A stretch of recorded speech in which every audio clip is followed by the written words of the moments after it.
관훈 토론회 시작하겠습니다.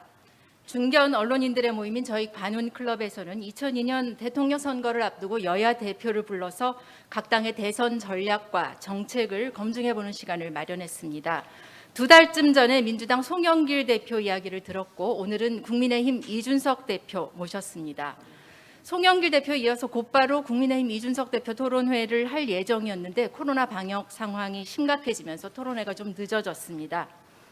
이준석 대표는 지난 6월 국민의힘 전당대회에서 만 36세 제1야당 당대표로 당선됐습니다. 지난 2007년에 교육봉사단체 배움을 나누는 사람들 대표 교사로 재직하다가 정치에 입문했고 2011년 새누리당 비대위원으로 정치에 입문했습니다. 토론회에 앞서서 오늘 토론회 패널 소개하겠습니다. 저를 중심으로 해서 제일 오른쪽 끝에 이주현 한겨레신문 이슈 부문장입니다. 그리고 그 옆에는 김대영 매일경제신문 경제부장입니다. 그리고 제 왼쪽에는 이종수 YTN 경제부 선임기자입니다. 그리고 그 옆으로 구혜영 경향신문 정치 에디터입니다. 그리고 제일 왼쪽 끝에 임세흠 KBS 정치부 차장입니다. 그리고 오늘 토론회 사회를 맡은 저는 SBS 보도국 선임기자를 맡고 있는 홍지영입니다.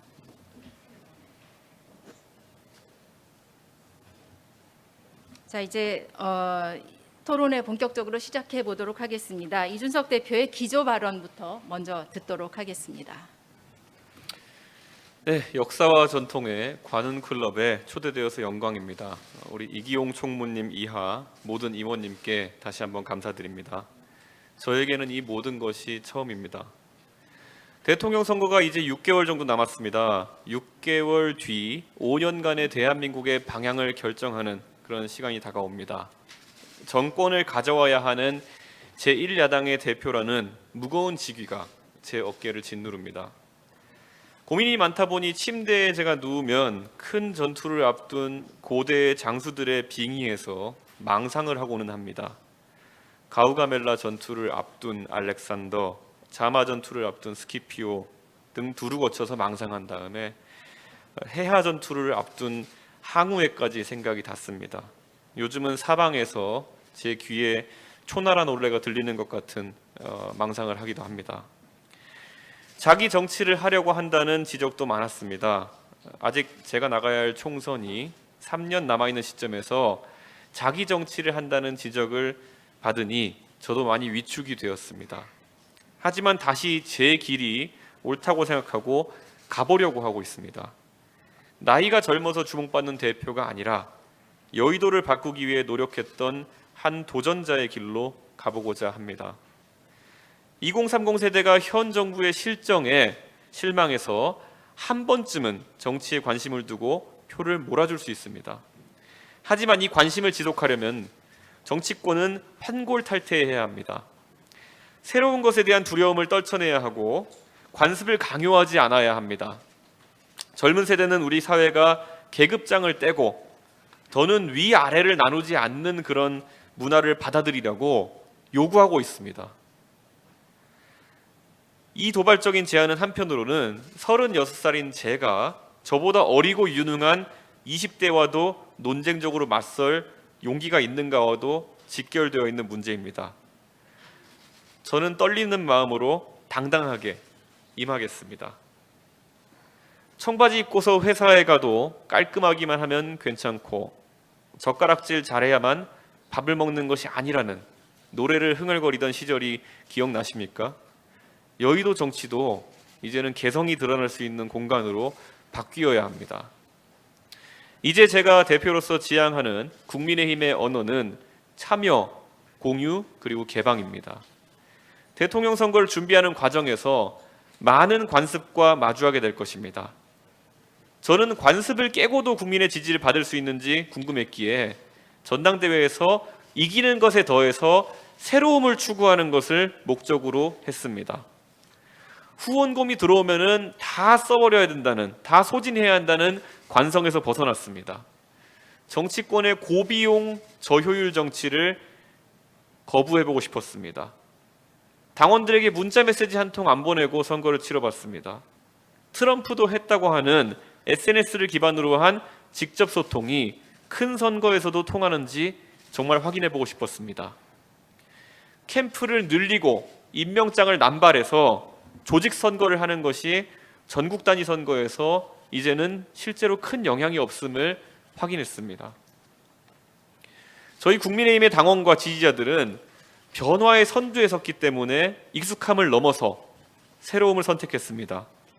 이 연속된 실험이 지금까지는 유쾌한 반란 정도로 치부되었지만 앞으로 이러한 도전 정신과 패기가 국민의힘의 고유한 언어가 되어야 합니다.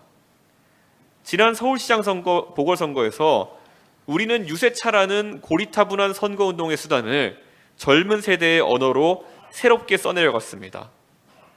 군중을 내려다보면서 중견 정치인들이 이야기하는 그 권위적인 공간을 용기 있는 젊은 세대가 자유롭게 올라가서 권력에 대해 성토를 하는 공간으로 만들었습니다. 모든 것이 처음이기 때문에 항상 주목을 받는 것 같습니다. 하지만 절대 제가 마지막이 되어서는 안 된다는 생각에 그 누구보다 열심히 하려고 노력합니다. 대선에서도 정권 교체를 위해 그 이상의 파격을 준비하겠습니다. 다시 한번 고대의 전투로 돌아가서 거록 전투의 항우처럼 파부 침주를 대선의 키워드로 삼아보겠습니다. 호사가들이 항상 이야기하는 조직 선거나 통합론만으로는 이길 수 없습니다. 솥을 깨고 배를 가라앉히는 각오가 있어야 이길 수 있다고 생각합니다. 개혁을 통해서 앞으로 나아가서 한치라도 더 중간 지역을 공략해서 승리해 보이겠습니다. 내일을 준비하는 대한민국의 새로운 세대가 원하는 변화가 녹아들 수 있도록 최선을 다하겠습니다. 감사합니다.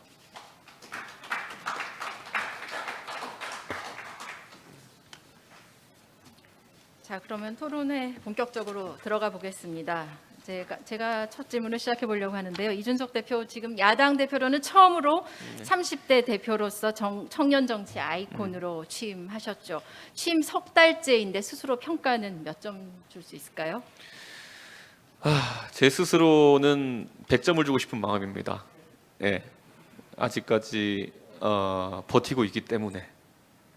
근데 제가 냉정하게 저에 대한 평가를 받아들이자면은 여론조사를 참조할 수밖에 없고요. 가장 최근에 진행된 여론조사에서 제가 한 39점 정도 맞았던 것 같습니다. 예. 그런데 앞으로 이 직무 수행 평가에서 더 좋은 평가를 받을 수 있도록 노력하겠습니다. 가장 잘한 일, 가장 잘못한 일, 아쉬운 일 좀 꼽아주시죠.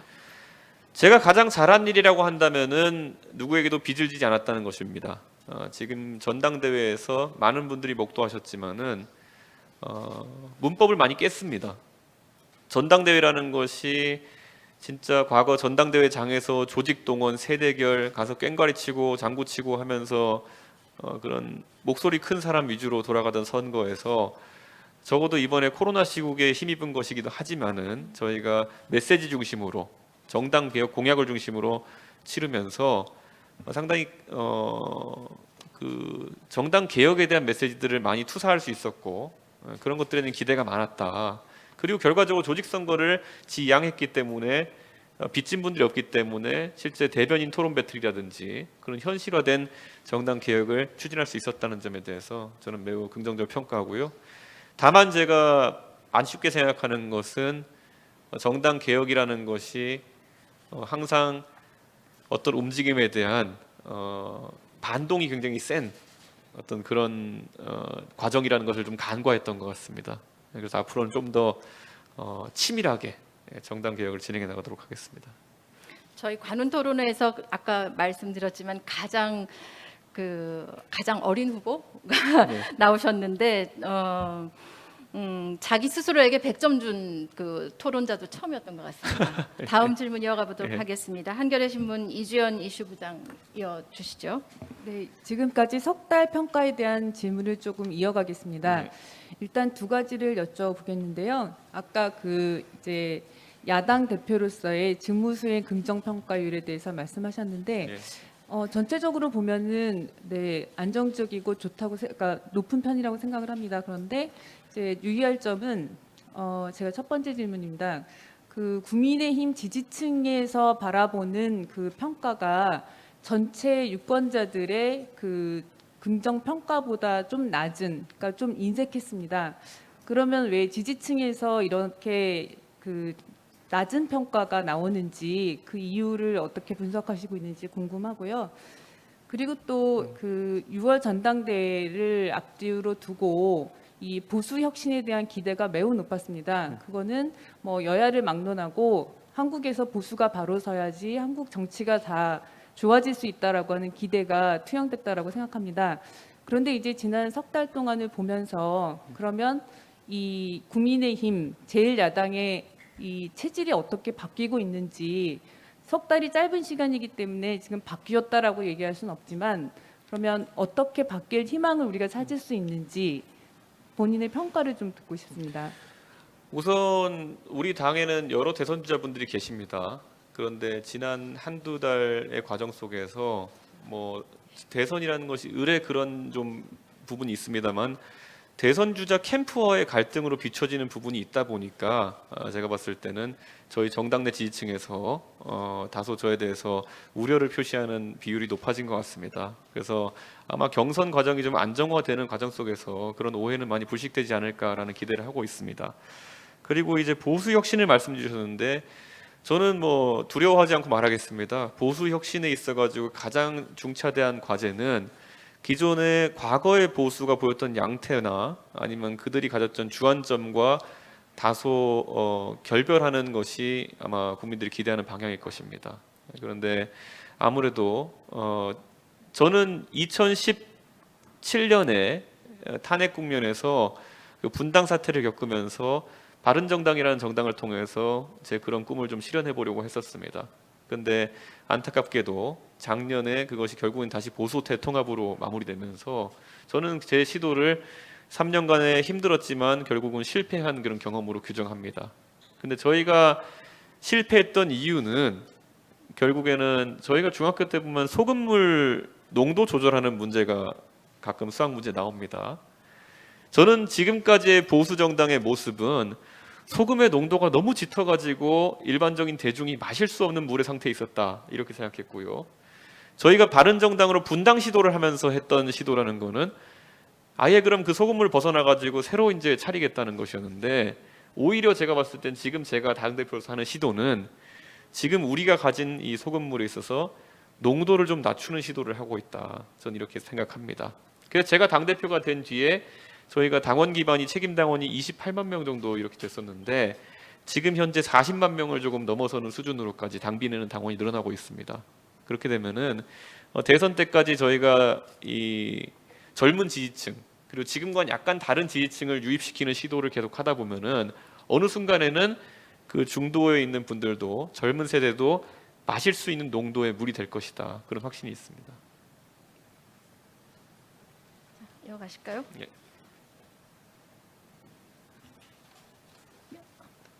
김대영 매경 경제부장님 질문 이어가시죠. 네. 과거 어느 기업인이 이야기를 했죠. 기업은 2류고 행정은 3류, 정치는 4류라고 평가한 적이 있습니다. 이 대표께서는 한국의 기업, 정부 그리고 정치 분야를 다른 나라하고 비교하면 어떻게 평가하시는지요? 또 이 대표께서 미국에서 유학도 하시고 글로벌 감각도 지녔다는 평가를 받고 있습니다. 이 대표께서 국내 문제에만 얽매여 있는 갈라파고스 군도로 전락한 한국 정치를 어떤 방식으로 어떻게 개선하고 싶은지 말씀해 주십시오.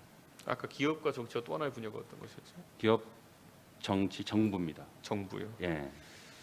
저는 우리 국민들은 항상 높은 곳을 지향하는 국민들입니다. 예를 들어 산업화의 영광을 이룬 뒤에도 민주화를 조사 나섰던 것이 우리 국민이고요. 항상 만족하지 않고 더 높은 곳을 지향하는 국민이다라고 생각하기 때문에 저는 어느 정치, 기업, 정부 하나 할 것 없이 다 삼류라는 생각으로 더 나은 곳을 지향해야 된다 이런 생각을 합니다. 제가 당대표 취임하고 나가지고 각국 대사분들과의 접견을 최근까지 계속 진행했었는데요. 다들 우리나라에서 정치가 한층 젊어질 수 있다는 기대와 더불어 가지고 각자의 국가에서도 이걸 심각하게 바라보고 있다라는 취지로 말씀을 해주셨습니다.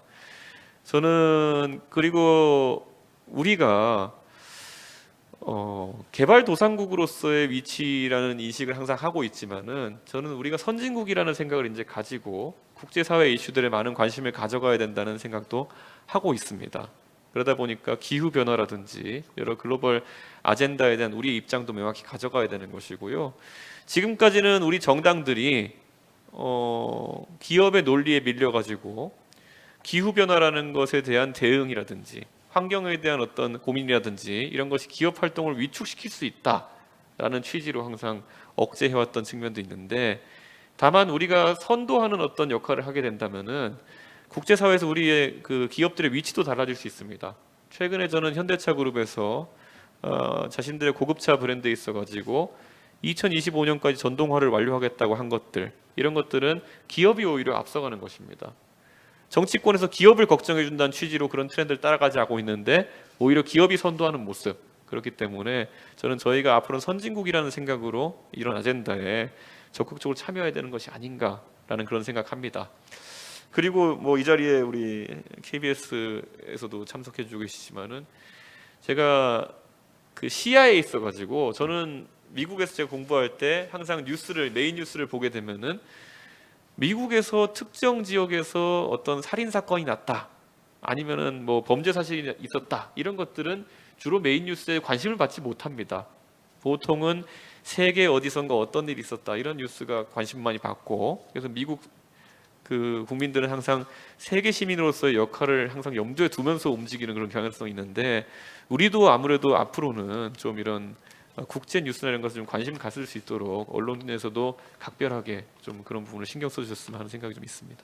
자, 이종수 YTN 경제부 선임 기자 추가 질문이 있습니다. 네.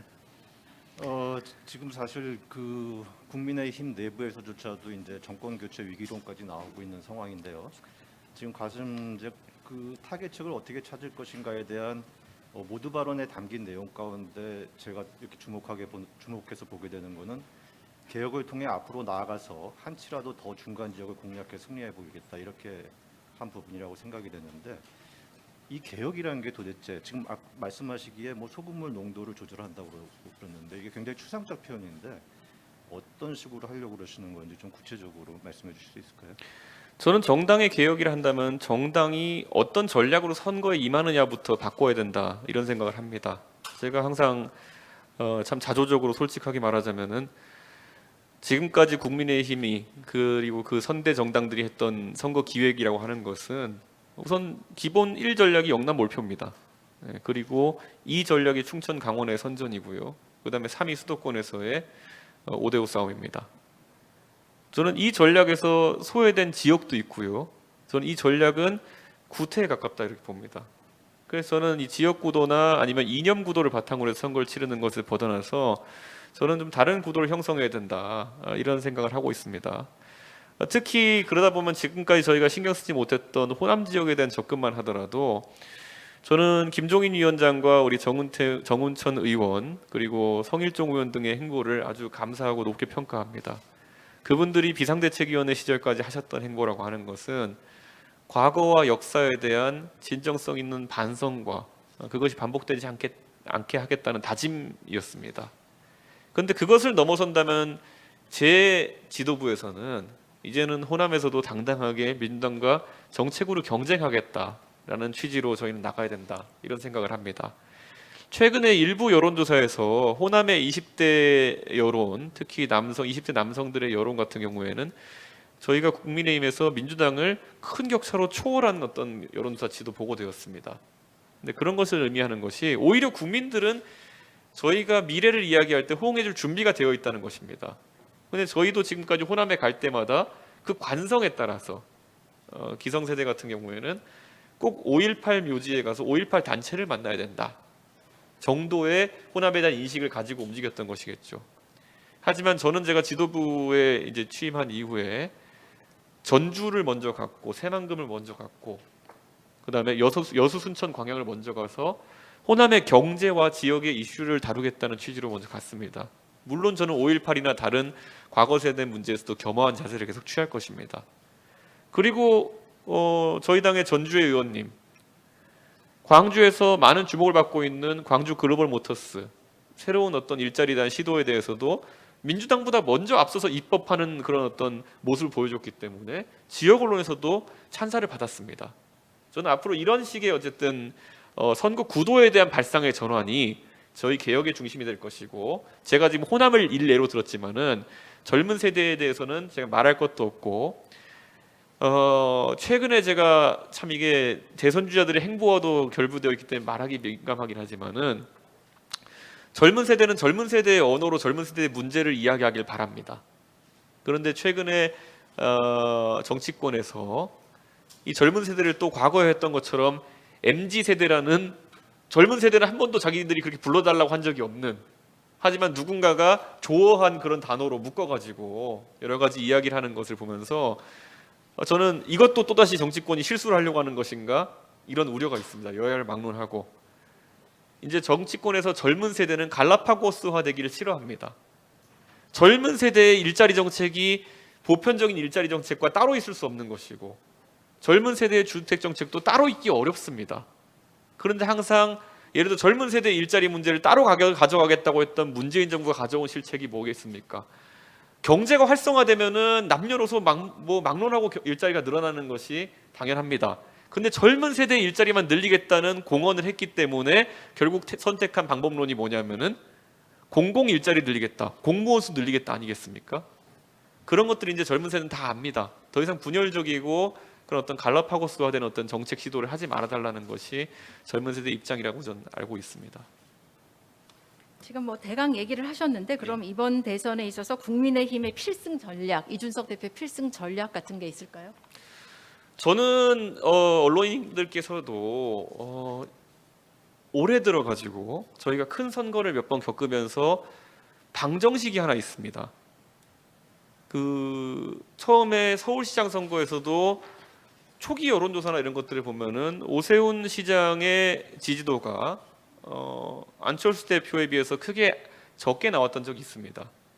그런데 바람을 타기 시작했던 것은 젊은 세대가 오세훈 시장에게 주목하기 시작하면서, 오세훈 시장이 오세훈풍이 불었다라고 이제 이야기하면서 그런 상승 국면이 당연히 생겼고요. 저도 그 뒤에 이제 전당대회에서, 사실 저는 이번에 전당대회 참여를 굉장히 늦게 결정했습니다. 그래서 조직도 준비되지 않았고 그런 상황 속에서 저도 누구나 부인하기 어려운 젊은 세대의 바람을 타고 이렇게 올라가기 시작했습니다. 근데 그것을 좀 더 저희가 현미경으로 들여다보면은 과정이 있었습니다. 20대, 30대들이 자신들의 언어로 자신들의 이야기라는 후보를 먼저 점 찍은 뒤 한 번도 보수 정당의 선거에서 보이지 않던 자기 부모를 설득하러 나섰습니다. 20대, 30대가 50대와 60대에 접어든 본인들의 부모에게 우리의 미래니까 우리가 원하는 후보를 한번 믿어달라는 취지로 설득에 나선 겁니다. 저는 그렇기 때문에 앞으로 20대, 30대에 그건 여야 마찬가지입니다. 여당과 야당이 어느 쪽이 20대, 30대의 마음을 선점하느냐에 따라 가지고 저는 50대, 60대의 표도 따라올 수 있다. 저는 그런 생각합니다. 그래서 저는 이 자리에서 물론 뭐 40대가 소외된다 이런 이야기는 아니지만은 보수 정당 같은 경우에는 이미 양대 지지축으로 20대, 30대와 50대, 60대가 그리고 그 이상 70대가 고착화되어 가고 있고, 이 상호 간의 피드백 효과를 통해 가지고 이 결합이 갈수록 강화되고 있습니다. 저는 이것을 어느 후보도 그리고 저희 당도 민주당도 가볍게 보면 안 된다 이런 생각을 합니다. 자, 국민의힘 대선 전략과 후보들에 대한 이야기 좀 이따가 다시 네. 한번 더 들어보도록 하고요. 지금 이 자리에 있는 취재 기자들이 가장 궁금해할 내용인 것 같기도 했습니다. 어제 한 인터넷 언론이 제기한 의혹이죠. 국민의힘으로서 약간 곤혹스러울 수 있을 텐데 당 대표한테 물어보지 않을 수가 없습니다. 지난해 4월 총선 앞두고 윤석열 당시 검찰총장 최측근이 제1야당의 범여권 정치인을 고발해 달라고 요청했다는 의혹. 인데요. 어제 당사자들 만나서 일단 대표로서 이야기를 좀 들어보셨나요? 당사자들 만나거나 아니면 제가 소통을 아주 깊게 하진 못했습니다. 왜냐하면은 해당 건에 있어서 김웅 의원 같은 경우에는 본인이 정확하게 입장을 보도자를 밝혔기 때문에 그 입장을 근거로 생각하게 되고요. 또 나머지 인물들 같은 경우에는 검찰에 재직 중인 분이거나 이렇기 때문에 제가 따로 소통하기는 참 어려웠습니다. 하지만 저도 그 당시에 이제 제가 최고위원으로서 지도부에 참여하고 있었지만은 적어도 지도부 차원에서 그런 점을 인지한 바는 없었습니다.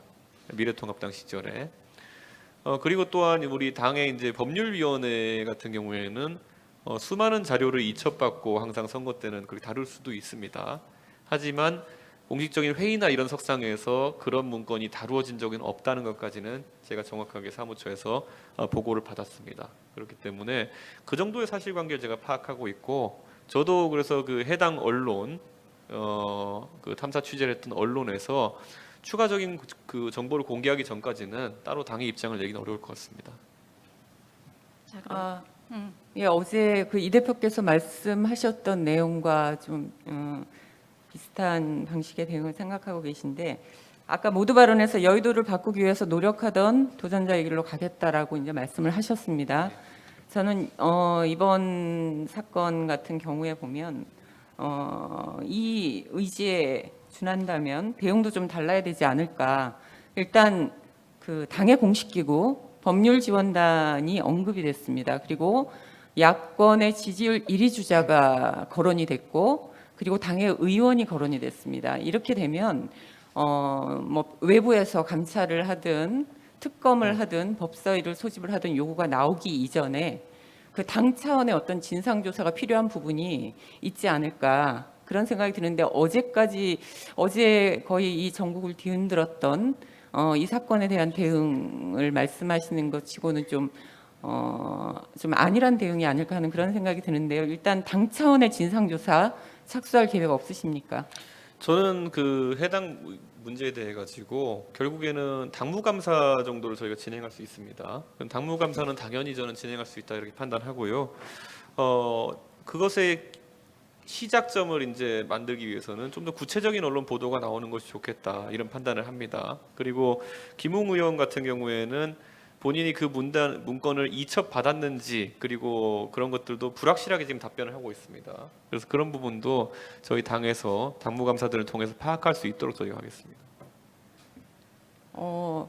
그런데 그 김웅 의원에게 그 자료를 건네준 분은 대검 수사정보정책관입니다. 많은 제보가 들어오기는 하겠지만 그분의 역할과 그리고 검찰총장하고의 관계라든가 이런 걸로 보면 그냥 그 수많은 제보 속에 묻혀서 처리될 수 있을까 하는 그런 생각도 좀 드는데요. 당시 최고위원을 하셨다고 네. 이제 말씀하셨지만, 좀 어찌됐든 법률지원단에 전달을 했다라고 이제 김웅 의원도 말씀하셨습니다.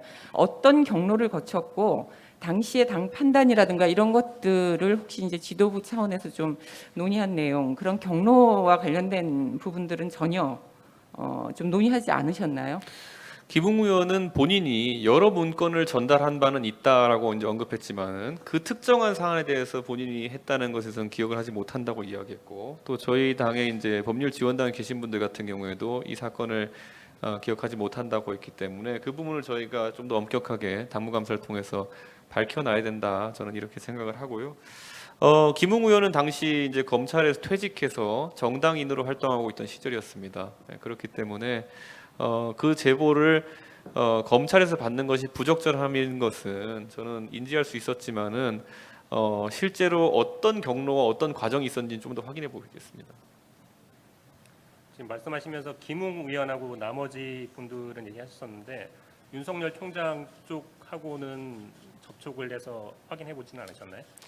제가 사실 그래서 이 문제에서 굉장히 좀 안타까운 점이, 제가 이런 사안에 대해서 아주 신속하고 그리고 엄정하게 처리하기 위해서 한 달쯤 전에 당내에 이런 선거에 발생할 수 있는 문제들에 대해서 사실관계를 검증하고 또 대응할 수 있는 검증단 설치를 제가 언급했던 바가 있습니다. 그런데 이번에 저희 당내에서 당내 갈등이 좀 불거지면서 이런 사안에 대처할 수 있는 대선 검증단 설치가 좀 지연되게 된 것을 아주 안타깝게 생각하고, 저희 지도부에서 논의를 통해서 지금이라도 이런 문제 대응할 수 있는 검증단을 구성할지에 대해서 빠르게 고민하겠습니다.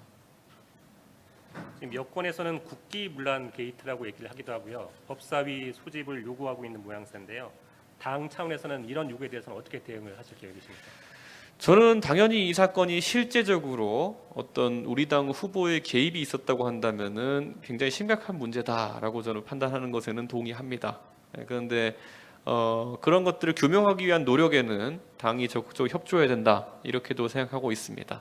하지만 아직까지 드러난 사실관계만으로는 여러 가지를 단언하기는 어려운 상태다 이렇게 말씀드리겠습니다. 당 내부에서도 여러 가지 반응들이 나오고 있는데요. 지금까지 나온 정보만 가지고 판단을 했을 때 이번 사건을 어떻게 규정을 할 수 있을까요? 저는 기본적으로 그 언론의 보도에서 시작된 부분이고 또 언론에서 오늘도 제가 그 언론인이 했던 발언들을 제가 봤는데 상당히 자신감을 갖고 추가 보도를 하겠다고 이제 예고한 상태이기 때문에 저는 그번 부분까지 파악해서 당이 좀 신중하게 움직일 필요는 있다 이렇게 생각하고 그와 별개로 아까 언론인들께서 말씀 주셨던 당내에서의 진상조사 또는 사실관계 파악 같은 경우에는 저희가 또 신속하게 진행하도록 하겠습니다. 검증단 설치를 하자고 대표께서 얘기를 하시면은 캠프별로 이제 득실이라든지 이해관계가 있어서 또 굉장한 당내 소란이 있을 수 있지 않을까요? 하지만 이번 일로 인해 가지고 검증단 설치의 당위성이라는 것이 오히려 확보되었다 저는 이렇게 봅니다. 당내에서 검증단이라고 하는 것이 뭐 일부 후보 측에서는 그것이 후보를 공격하기 위한 수단이라고 잘못된 생각을 하고 있는 경우도 있는 것 같은데 검증단이라는 것은 우리 후보를 보호하는 것이 그리고 우리 후보에 대한 오해를 풀어내는 것이 그 기능에 들어 있습니다. 그렇기 때문에 후보 측에서도 모든 문제를 대중과 언론에게 앞에 놓고 이렇게 검증할 수는 없는 상황 아니겠습니까? 그래서 이런 법리적인 문제나 아니면 실제 사실관계에 대한 문제들을 신뢰할 수 있는 당의 기구에서 논의하는 것을 오히려 앞으로는 좀 방식으로 삼아야 되지 않을까 그런 생각을 하게 됩니다. 예, 이번 건에 어찌됐든 야권 대선 주자 1위 주자인 윤석열 전 검찰총장이 거론이 되고 있고 의혹 제기에 지금 중심에 서 있습니다. 윤석열 총장은 어찌됐든 공정, 정의 이미지로 유력 대선 주자 반열에 올랐는데 가정에 근거해서 속단하기는 좀 이르지만 여러 가지 이제 내용이나 정치권 분위기 봐도 이번 대선의 어떤 중대 변곡점이라는 좀 평가가 많습니다. 당내 진상조사를 하겠다라고 말씀하셨으니까 그러면 진상조사 과정을 통해서 윤 전 총장이 좀 스스로 밝혀야 할 점, 스스로 해명해야 할 점 이런 것들은 좀 뭐라고 생각하시는지 좀 대표님의 의견을 좀 듣고 싶습니다. 저는 이 부분에 있어가지고 이 김호수 검찰총장도 이제 사실 조직 내에서 감찰을 시작할 수도 있다라는 얘기를 제가 들었는데 오히려 이 부분은 문건의 생성자가 만약에 보도대로라면은 검찰 쪽이기 때문에 검찰 쪽에서 이 사실관계에 대해서 빠르게 감찰을 통해서 국민들에게 진실을 알리는 편이 깔끔할 것이다. 왜냐하면 저희는 정당 차원에서 또 저희 법률위원회에 전달되었다는 의혹을 이제 언론에서 제기한 상황이기 때문에 저희는 의혹의 대상자 중 하나입니다. 그렇기 때문에 저희가 검증하는 것에는 저희는 국민들에게 진실을 알리기 위해서 최대한 빠르게 검증하는 것이지만은 저희가 하는 말들이 또 그리고 저희가 파악한 내용들이 국민에게 또 아주 오롯이 신뢰도 있게 받아들여지기 어려운 것도 환경이 사실입니다. 그렇기 때문에 저는 오히려 선거에 앞서서 이런 문제를 깔끔하게 정리해야 된다는 취지로 김호수 검찰총장께서도 이런 감찰이라는 부분 진행할 것이 있으면은 빠르게 그리고 또 정확하게 진행해 주셨으면 합니다. 자, 그럼 이 부분에 대해서는 그러면 다음 주제로 넘어가 보도록 할까요? 이번에는 어떤 질문으로 이어갈까요? 국민의힘 제가 질문을 네, 드리겠습니다. 하시죠. 추가 질문은 아니고요. 네. 그 두 가지 질문을 드리고 싶습니다. 첫 번째는 역선택 방지 관련이고 두 번째는 선관위원장의 중립성 문제를 여쭤보고 싶습니다. 국민의힘 대선 주자 후보 등록이 이제 끝나면서 본격적인 룰의 전쟁이 뜨겁습니다. 무엇보다도 역선택 방지 조항을 놓고 의견이 분분합니다. 역선택 방지 조항에 대한 이 대표의 의견을 말씀해 주시고요. 아울러 대표께서 경선을 위해 정홍원 선관위원장에게 정권을 주겠다 이렇게 말씀하셨습니다.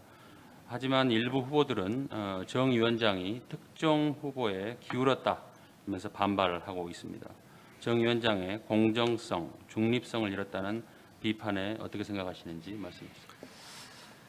이렇게 생각합니다. 정홍원 총리께서는 2012년에 저희가 승리했던 총선의 공천관리위원장을 지내시면서 매우 공정하고 또 강단 있는 모습을 보이셨기 때문에 이번에 제가 위촉한 것입니다. 그 당시에 저희가 비상대책위를 구성해서 활동하면서 소위 말하는 친박 친이 간의 서로 간의 공천 학살이니 이런 문제가 대두되고 있었을 때도 제 기억이 맞다면 정홍원 총리께서는 그 당시 친박계의 타겟이 되었던 이재호 전 대표를 공천해서 살리기 위해서 지도부와 박근혜 그 당시 비대위원장의 면전에서도 설전을 아끼지 않았던 분입니다. 그렇기 때문에 본인의 강단과 소신이 있어가지고는 의심할 점이 적다. 저는 이렇게 생각하고요. 정홍원 총리께 여러 경로로 여러 인사들이나 이런 분들이 의견을 주고 계신 걸로 알고 있습니다. 근데 저는 뭐 정 총리께서 그런 것에 흔들리실 분은 아니다 이렇게 판단하면서도 과도하게 선관위에다가 그런 압박을 하진 않았으면 좋겠다. 저는 그런 생각을 하고 있습니다. 정홍원 총리께서 제가 이번에 선관위원장으로 참여해 주시기 부탁드렸을 때 참 본인은 아까 말했듯이 승리한 선거에서의 공관위원장으로서의 영예도 있고 그리고 박근혜 정부의 장수 총리로서의 영예도 있고 하시기 때문에 이 어려운 선관위원장이라는 직을 맡기를 한사코 고사하셨습니다.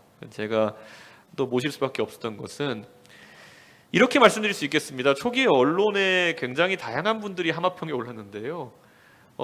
그분들 한 분 한 분 다 자질이 훌륭하신 분이지만은 그분들은 또 저에게 뭐 캠프라든지 아니면 주변에서 오해 살 수 있을 정도의 추천을 하신 그런 경우가 많았습니다. 그래서 제가 오히려 그런 추천 관계나 아니면은 캠프와의 친소 관계가 적은 것으로 이제 파악됐던 그 정홍원 총리를 제가 이제 선임하게 된 것이기 때문에 신뢰가 있었으면 좋겠고 역선택 문제에 대해서는 저는 이렇게 생각합니다. 저는 역선택이라는 것은 당연히 후보에게 유불리로 다가올 수도 있지만은 저는 제가 전당대회에서 찾아보면 기사에 나옵니다. 저는 룰에 대해서 한마디도 안 했습니다. 그때 민심과 당심이 괴리될 수 있다라는 표현부터 그래서 민심에서 제가 조금 더 유리하다는 세간의 인식이 있었고 당심에서는 제가 좀 더 불리하지 않을까라는 세간의 인식이 있었기 때문에 뭐 그런 것들 지지층에서 제가 좀 더 불리할 수 있다는 어떤 주장이 있어서 그런 것에 대한 것들 듣는 순간 저는 바로 언론에 공개적으로 이야기했던 것이 학생이 입시 제도에 너무 신경을 쓰다 보면 공부를 못한다. 제가 이렇게 표현을 했습니다. 그렇듯이 저는 대선 주자들께서도 지금의 유불리라는 것을 많이 고민하시겠지만은 결국은 국민은 가장 열심히 공부하는 학생을 선택할 것이다라는 생각을 하고 당심과 민심이 크게 괴리되지 않을 겁니다. 이번에도. 예. 지난 많은 분들이 황교안, 오세훈 전당대회를 놓고 당심과 민심이 괴리되었기 때문에 이번에도 그럴 수 있다라고 하지만은 그때는 탄핵 직후에 아주 좀 극단적인 상황에서의 선거였습니다. 그렇기 때문에 달랐던 것이고 일반적인 선거에서 당심과 민심이 크게 괴리되긴 어렵습니다. 왜냐하면 우리 당원들도 아주 훈련된 유권자들이기 때문에 조금 정치 이슈에 민감할 뿐이지 일반 국민이고 또 우리 지지층도 아까 말했듯이 지지층의 확장 노력으로 인해 가지고 이제는 농도가 소금물의 농도가 많이 낮아졌습니다. 예. 그래서 너무 그런 부분에서 걱정 안 하셔도 된다 이렇게 생각합니다. 자, 질문 이어가시죠. 임세um 의원. 네. 아까 검증단 설치를 말씀하셨었는데요. 예. 그 어제 오늘의 상황이 아니더라도 사실 윤석열 전 총장 측하고 갈등하는 양상이 부각이 많이 돼 왔지 않습니까? 평가하는 사람들은 당 대표가 너무 자신을 내세워서 그런 것이다라고 원인을 분석하는 평가들도 있는데 원인이 어디 있다고 보시는지? 뭐 저희가 축구 경기를 뛰어도 축구의 전술의 일환으로서 여러 가지 모습이 나오기도 합니다. 네. 어떤 경우에는 뭐 공을 좀 길게 차는 경우도 전술의 하나로 이제 나올 수도 있고요.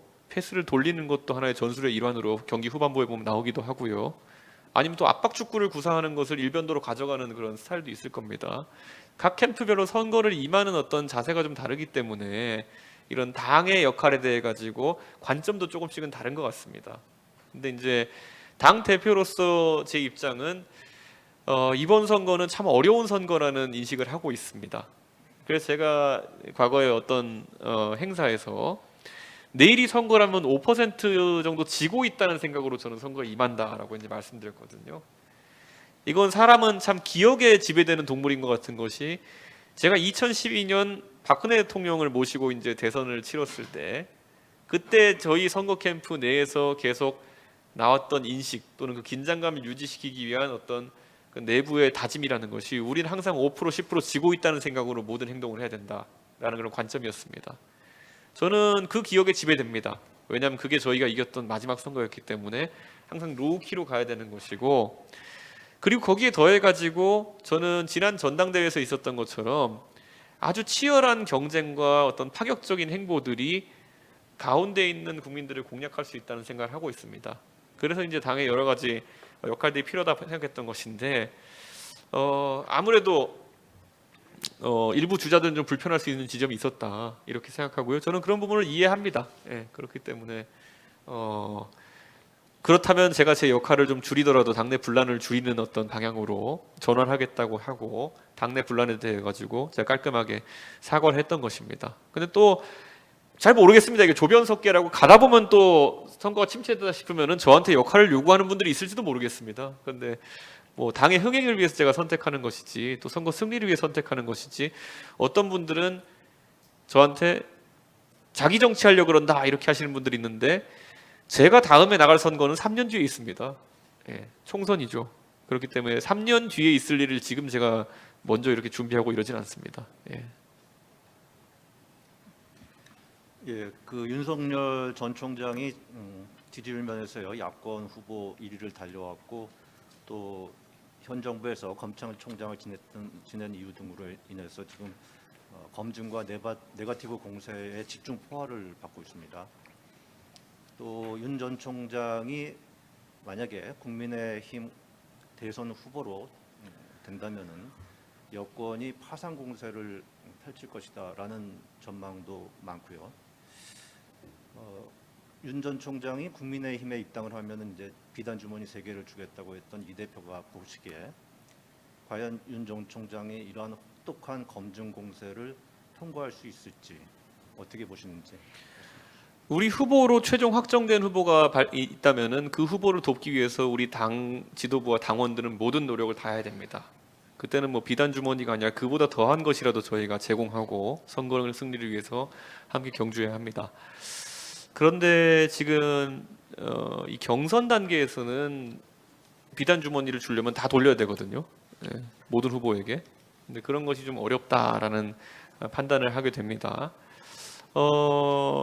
지금 윤석열 후보가 아무래도 여론조사상으로 우위를 보이는 여론조사가 많다 보니까 집중적인 좀 어떤 검증이나 이런 걸 받는 경우가 있는 것 같은데, 그냥 제가 평가하자면 윤석열 후보 같은 경우에는 검찰 공무원으로 있을 때부터 다양한 어떤 공격과 검증, 네거티브를 방어해내는 과정 중에서 그분이 성장한 분이라고 많은 국민들이 이해하고 있습니다. 그렇기 때문에 이런 검증 공세라고 하는 것은 또 도덕적인 면에 자신이 있는 그런 어떤 후보에게는 하나의 또 기회로 여겨질 수 있는 부분도 있습니다. 그렇기 때문에 저는 우리 당 지도부나 당 차원에서 이런 것에 지금 단계에서 대응하는 것보다는 속된 말로 굉장히 지금까지 맷집이 센 그런 인물로서의 면모를 많이 보여준 후보 같은 경우에는 자체 대응력이 상당히 강할 것이다, 이런 기대가 있습니다. 그래서 저는 당 차원에서 지금 이런 문제에 대해 가지고 대응을 하기는 좀 어려운 상황이다 이렇게 말씀드리겠습니다. 네, 저 윤 전 총장이 입당한 이후에 뭐 어찌됐든 당이나 윤 전 총장하고의 어떤 결합 이후의 어떤 시너지 효과가 그렇게 커 보이지 않습니다. 그 이면에 어찌됐든 이준석 대표와의 갈등도 이런 지지율 정체라든가 현상 유지 이런 부분에 적지 않은 영향을 미쳤다는 평가도 나오고 있고요. 일단 이런 평가에 동의를 하시는지, 그리고 뭐 두 분 사이의 갈등이 이런 보이는 것의 어떤 단은 아니다, 다른 이유가 있다, 뭐 또 이렇게 보시는지, 또 그런 부분에 대해서 생각하시는 거를 좀 듣고 싶습니다. 저는 언론에 공개적으로 몇 번 밝힌 것처럼 윤석열 후보와의 직접적인 소통에 있어 전혀 문제가 없습니다. 저희가 뭐 언론에 공개되었던 그런 만남도 있고 비공개로 이제 만났던 적도 있습니다. 후보 등록하기 전에요. 그런데 그때마다 생각이 뭐 일치하는 점도 있고 또 아주 말이 통한다라는 인식을 저는 가지고 있습니다. 그래서 최근에 이제 발생한 경준위 단계에서 여러 오해라고 하는 것은 말 그대로 오해에 가깝다. 처음에 이제 지적되었던 것이 뭐 이준석이 왜 봉사활동을 뭐 넣고 오라가라 하느냐, 토론을 왜 만들어 가지고 아직까지 정치권에 대한 적응이 끝나지 않은 후보에 대해서 공격적인 어떤 대응을 하는 거 아니냐 이런 이야기가 있었지만은 경준위 활동 종료 후에 이제 사실관계가 이제 다 최고위에 보고됐지만은 저는 제가 경준위에 봉사활동을 넣으라고 한 적도 없고, 그리고 토론이나 이런 것들이 있어가지고 서두르라고 지시한 바도 없습니다. 그렇기 때문에 저는 그런 부분이야말로 오해에 기인한 것이기 때문에 또 해당 캠프에서도 그런 부분을 잘 이해한 것으로 그렇게 알고 있습니다. 그리고 당 지지율은 제가 당대표 취임한 이후로 견고합니다. 실제로 초기에 42%까지 나오는 조사들도 덜어 있었고 지금은 30% 후반대 이렇게 나오는 조사들 덜어 있고 그 전 지도부에 비해 가지고 다소 높은 상태로 이제 유지되고 있고 다만 후보들의 개인 경쟁력 관련해서는 아무래도 경선이 시작되다 보니까 지금까지 주목을 받지 못했던 다른 후보들이 좀 주목받으면서 상호간의 조정이 있을 수 있겠지만은 우리 당에 대한 지지층과 국민들의 신뢰는 아직까지 굳건히 유지되고 있다 이렇게 판단합니다. 자, 윤석열 후보에 대한 질문 추가 질문 더 있으신가요? 없으시면 제가 한 가지만 더 네. 여쭙겠습니다. 최근에 언론 인터뷰에서 윤석열 전 검찰총장에 대한 평가를 여러 후보 중에서 참 대중적인 경쟁력이 있는 후보다. 어디를 가든 이렇게 이 사람들이 손을 흔들어주든 아는 척하는, 그러니까 인사하고 싶은 그런 후보다라고 그런 취지의 말씀을 하셨는데요. 그렇지만 그의 행보나 캠프 구성에서 아쉽다라고 하는 말씀을 하셨습니다. 그러니까 윤석열 캠프와 본인의 갈등은 없을지라도 그렇다면 이 아쉬운 점은 이제 앞으로 분발하거나 그동안에 있어서 문제점을 지적하는 것일 텐데요. 어떤 것이 아쉽습니까? 저는 어떤 후보가 저희 당의 후보로 최종적으로 선택된다 하더라도 제가 그 후보의 대중성을 키우기 위한 여러 가지 당의 기획을 성공시킬 자신이 있습니다. 그렇기 때문에 그런 것은 지금 시점에서 윤석열 후보의 강점 중에 하나이기 때문에 제가 열거했던 것이고요. 사실 많은 분들이 그때 그 소위 치맥 회동이라고 하는 자리에서 어떤 대화가 오간지 그 유리창 안에서 있었기 때문에 좀 궁금해하시는 분들이 있을 것 같은데 그때 윤 총장이 저에게 이제 선거에 대한 여러 가지 제가 가장 최근에 전당대회를 치렀기 때문에 그런 조언이나 이런 것을 구했을 때 저희가 간헐적으로 이제 언론에 비춘 화면에서도 밖에다가 이렇게 손을 흔들고 있는 모습이 이제 보도되는 것들이 있었을 것입니다. 그때 제가 윤 총장께 말씀드렸던 것은 제가 봤을 때 윤석열 후보의 가장 큰 강점은 지금 대중성이다. 일반적으로 정치인이 어디 가서 이렇게 손을 흔들었을 때 그 환호와 호응이 나오는 경우는 참 드물다. 저도 우리 당에서 많은 정치인분들을 뵀지만은 박근혜 대통령 정도, 오세훈 시장 정도 외에는 제가 봤을 때 그렇게 많이 보지 못했다. 그렇게 이야기했었는데 그 부분에 대해 가지고 그 강점으로 좀 삼으시는 게 어떻겠냐는 개인적인 조언을 한 바가 있습니다. 그러다 보니까 제가 또 해당 인터뷰에서도 비슷한 언급을 한 것 같은데요. 이제 경선 과정이 이제 치열해지면은 우리 당의 다른 후보군들도 그런 대중성을 다 확보하게 될 것이고 아마 그 과정에서 우리 경선이 흥행할 수 있다 이렇게 봅니다. 제가 여쭙고 싶은 건 사실 아쉬운 점이 무엇이었나라고 하는 점이었습니다. 그래서 저는 이제 그 비슷한 맥락이지만은 그 대중성을 극대화할 수 있는 선거 전술을 해보시라라고 제가 이제 말씀드렸는데 방향성은 조금 다른 것 같다라는 평가이고, 근데 그게 아쉽다라기보다는 그냥 제 조언인데 그냥 뭐 그거는 받아들여질 수도 있고 아닌 것도 있고 또 후보가 선거는 무한 책임을 지는 것입니다. 그렇기 때문에 그런 선택을 했다 정도 이 정도의 느낌입니다. 네, 알겠습니다. 예. 최근에 이제 그 여론조사 흐름을 보면 홍준표 의원의 추격세가 그 여러 군데서 거의 많이 확인이 됩니다. 한 가지 튀는 조사가 아니고요. 그 추격세가 만만치 않은데 홍준표 의원 쪽은 이제 추석쯤이 되면 골든 크로스가 일어날 것이다 이런 주장도 하고 있는데요. 최근에 어떤 여론조사에서는 여야 대선 주자 중에서 20대의 그 지지도가 가장 높은 후보가 홍준표 의원이다 이런 조사가 있었습니다. 일단 첫 번째 여쭙고 싶은 것은요, 20대의 마음을 잘 아는 이 대표께서는 정말 그 홍준표 의원이 20대의 마음을 사로잡고 있는 것인지 또는 사로잡을 만한 가능성이 큰 분이라고 생각하는지 이 첫 질문이고요. 두 번째는 홍준표 의원의 추격세가 물론 홍 의원이 가진 본인의 어떤 자질과 경쟁력 때문일 수도 있고 일테이고, 그다음에 두 번째는 이 보수층 지지자들이 윤석열 전 총장에게 보냈던 지지율이 홍준표 의원에게 쏠린다고도 할 수가 있을 것 같고요. 그다음 또 한쪽에서는 역선택이다 이런 말이 나옵니다. 근데 이 대표께서는 그 홍 대표의 선전 원인을 뭐라고 생각하시는지 이게 궁금합니다. 보통 역선택이라는 어떤 개념이 작용하려면요, 그게 아주 조직적 역선택이고 정략적인 역선택이라면은 가장 양자 대결에서 약하게 나오는 후보에게 몰려가는 것이 역선택입니다.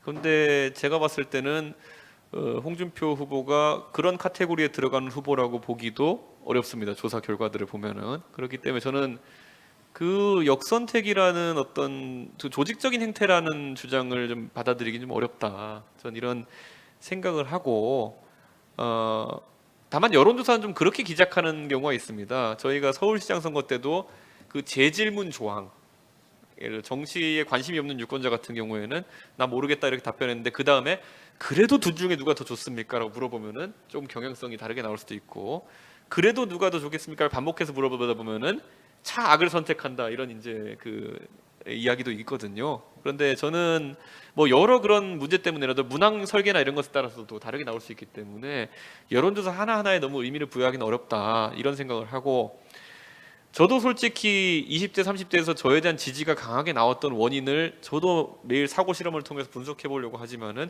정확히는 모릅니다. 그렇기 때문에 이 홍준표 전 대표에 대한 최근의 지지율 변동이라는 것도 제가 분석하기는 좀 어려운 지점이 있다 그런 생각을 합니다. 다만 그런 경향성이 있는 것은 저도 확인은 하고 있습니다.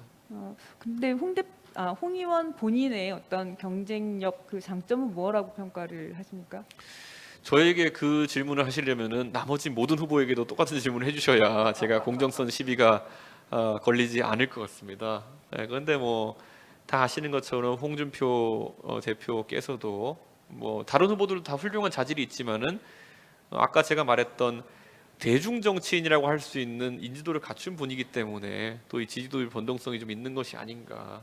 아까 제가 그 안철수 오세훈 지지율 관계 속에서 제가 몇 번 말씀드렸지만은 오 시장님은 한동안 빛을 못 보셨던 정치인인 건 사실이지만은 또 대중 정치인이시기 때문에 잠재력이 있었고 지지율 변동성이 또 급하게 나타날 수 있었던 것인 것처럼 우리 당에도 보면은 윤석열 후보나 아니면 홍준표 후보나 유승민 후보나 아니면 다른 분들 뭐 원희룡 후보나 다 있고 하지만은 어느 누구나 뭐 대중성을 갖춘 분들이라면 큰 변동성을 가질 수 있을 것이다. 저는 그런 생각을 합니다. 예, 대표님의 공정성 시비에 대한 부담 좀 줄여드리겠습니다. 예, 유승민 의원에 대한 질문을 좀 드리겠는데요. 더 부담입니다. 그럼 질문을 두 개를 드리면 조금 더 부담이 덜 것 같습니다. 정치적 철학을 공유했다고 하셨고, 네. 그리고 이제 가까운 거리로 알려져 있습니다. 그 유승민 의원실에서 같이 일하기도 하셨고요. 그 최근에 이제 여당 대선 주자들이 그 TV 토론에서 본선에 오를 때 가장 까다로운 후보라고 많이 지목한 후보이기도 합니다. 근데 요즘 그 이 대표께서 유 의원과 좀 사이가 멀어졌다, 뭐 이런 얘기들도 좀 들려오는데 일단 사실입니까? 확실한 거는 제가 전당대회 나갈 때 유 대표랑 상의 안 했습니다. 네, 그 다들 지금 와서 이제 뭐 아시는 지점이겠지만은 처음에 이제 김웅 의원이 전당대회 출마를 선택했고요. 나중에 제가 뒤늦게 전당대회 참여를 결정하니까 그 제가 김웅 의원의 표를 많이 빨아들이는 모양새로 이제 그 지지율 추이가 전개됐거든요. 그러니까 제가 진짜 유승민 의원과 그런 대소사를 상의하는 관계라고 한다면은 전당대회 출마 정도는 상의하고 했어야 되는 거 아닌가. 그런데 여러 이제 정황을 보시면 알겠지만은 전당대회 출마조차도 상의하지 않았던 그런 관계입니다. 그럼 뭐 일부러 거리두기를 하신다거나 의도적으로 뭐 또 가깝게 지낸다거나 그런 건 아니다라고 일단 받아들이겠습니다. 그냥 유승민 의원이 어디 인터뷰 가서 말씀하셨던데요. 그냥 정확하게 표현하신 게 유승민 의원이 말한다고 제가 듣는 것도 아니고 제가 뭐라 말한다고 유승민 의원이 듣는 관계도 아니다. 예. 그래서 그게 어느 정도 이제 서로 알고 있기 때문에 서로 말도 안 합니다. 그런 쪽으로. 그러니까 그런 어떤 서로의 정치적 진로나 아니면 판단에 있어가지고 영향해 줄 수 있는 발언을 서로 잘 안 합니다. 예. 그럼 공평성을 위해서 유 의원의 경쟁력 안 물어볼 수가 없겠네요. 유승민 의원의 경쟁력도 한마디 짧게 부탁드리겠습니다. 그럼 뒤에 다 하셔야 된다니까요. 그 나머지 후보들 원지사님 포함해서 다 하셔야 되는데 뭐 유승민 그 전 의원 같은 경우에도 어쨌든 대선을 완주했던 경험이 있는 후보이기 때문에 본인의 정치 철학이나 이런 것들이 국민에게 각인되어 있는 부분도 있고 무엇보다도 인지도 면에서 아마 대선을 완주했다는 것은 큰 장점이 될 것이다. 이런 판단을 합니다. 그 정도가 있고 또 아무래도 대선에서 저는 어떤 지점이 주요 전장이 되느냐에 따라 가지고 우리 후보들 개개인의 강점이 더 빛날 수도 있고 좀 덜 빛날 수도 있다는 생각을 합니다. 문재인 정부와의 어쨌든 반문재인 정서라고 소위 얘기하는 문재인 정부의 실정에 대해서 강하게 인식하는 그런 지지층이 봤을 때는 그 문재인 정부가 가장 강하게 맞선 후보가 아마 각광을 받을 것이고 또 삶의 문제에 있어가지고는 해결을 원하는 지지층 같은 경우에는 경제 문제나 사회 문제, 부동산 문제 중에 정확하고 또 적확한 대안을 내놓는 후보가 관심을 받을 수도 있는 것이고 또 어떤 정치에 있어 새로운 변화를 말하는 그런 지지층이라고 한다면은 뭐 예를 말을 좀 더 시원하게 한다든지 명쾌한 입장을 가진 후보들에게 또 지지를 보낼 수 있는 것이고요. 저는 육군이 바다에 싸우면 안 되고 해군이 하늘에 싸우면 안 되는 것처럼 결국 그 전장이 어디로 선거에 임박한 시점에 정해지냐에 따라 가지고 우리 후보들의 강점과 또 약점이 좀 구체화될 수 있다는 생각을 합니다.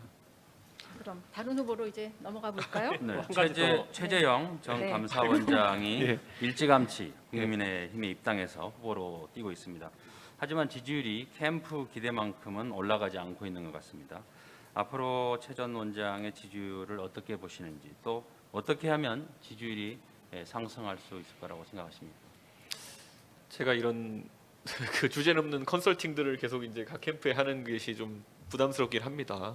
그런데 뭐 아까 말했던 것처럼 전장이 어디에 펼쳐지냐에 따라 가지고 후보들의 경쟁력이 굉장히 급격하게 변할 것이다 이런 생각을 하고 최재형 후보 측을 제가 선거에 임하는 과정을 보면은 아주 그 미담이라든지 도덕성 측면 그리고 또 그 많이 언론에 보도되었던 그 가족 이력에 따른 국가관이라든지 이런 것들이 많이 주목받는 그런 후보로 지금 보이고 있습니다. 그래서 아마 그런 부분이 토론에서 좀 다뤄진다든지 아니면 그런 부분이 국민들의 주요 관심사가 된다면은 저는 또 최재형 후보에 대한 관심이 또 확 증대될 수 있는 그런 기반이 있다. 전 이렇게 보고 있습니다. 그리고 저는 우리 당 내에서 계속 정치해 오신 분들과 우리 당에 또 이번 선거를 앞두고 합류하신 분들 간에 뭐 여러 유불리를 이제 이야기하시는 분들이 있고 그 중에 특히 뭐 토론에 대한 어떤 능숙함이라든지 아니면 정책에 대한 준비 이런 것들을 언급하시는 분들이 있습니다. 그런데 우리 당 밖에서 우리 당에 참여하신 분들 예를 들어 윤석열 전 총장이나 아니면 최재형 전 감사원장 그리고 장성민 이사장 같은 분들 제가 한 분 한 분 만나서 사적으로 이제 소통해 보면은 다들 제가 봤을 때는 정책 현안에 대한 이해가 깊으시고 또 무엇보다도 이 토론을 진행하는데 무리가 없을 정도로 굉장히 그 단련가이신 분들이 많습니다. 그래서 저는 그런 부분도 앞으로 당 밖에서 오신 후보들에게도 좀 기대할 수 있지 않나 그런 생각을 합니다. 왜냐하면 당 안에 있는 것보다는 조금 다른 관점이나 새로운 관점들이 들어올 수 있는 공간이 있다 저는 이렇게 봅니다. 네, 이번 대선이 이제 양자구도로 치러지게 될 경우 박빙 승부가 펼쳐질 것으로 예상이 되는데요. 네. 이런 점에서 이제 안철수 대표 국민의당과의 통합이 사실상 중요했는데 이 대표와 안 대표가 기싸움을 벌이는 것으로 비춰지면서 협상이 결렬되지 않았습니까? 그래서 안철수 대표가 독자 출마하지 않겠는가 그런 가능성에 대해서 어떻게 보시는지, 또 독자 출마한다면 국민의힘 대선 후보와 단일화가 이루어질 수 있을 것으로 보시는지. 저는 계속 같은 노래가 1절, 2절 반복되는 순간부터 저는 버튼이 눌린다고 봅니다. 2절 없음, 노래방 기계에 있는 버튼이 있거든요. 저는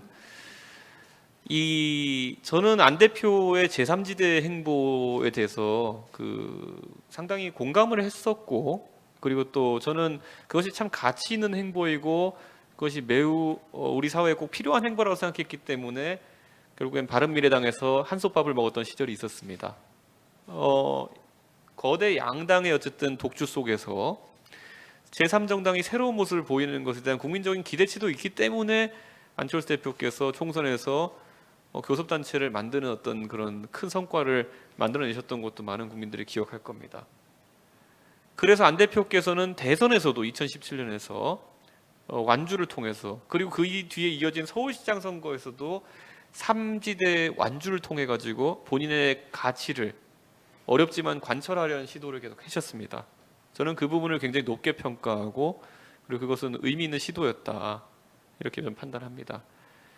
그런데 그때의 제3 후보와는 다르게 만약에 지금 서울시장 선거 때부터 또는 지난 총선 때부터는 약간은 궤가 다른 시도들을 안 대표께서 하고 계신 걸로 보입니다. 그러니까 지난 총선 때는 비례대표 후보만 내고 지역구 후보는 내지 않는 방식으로 사실상 저희 당과의 연대를 이제 시작해 오신 것이고, 이번 서울시장 선거를 앞두고는 시작부터 야권 단일 후보가 되겠습니다라는 문구로 통합론에 이제 약간 더 이제 힘을 실어주는 모양새셨거든요. 저는 그렇다면 안 대표께서 하시는 그런 새로운 시도라는 것도 작년 총선과 이번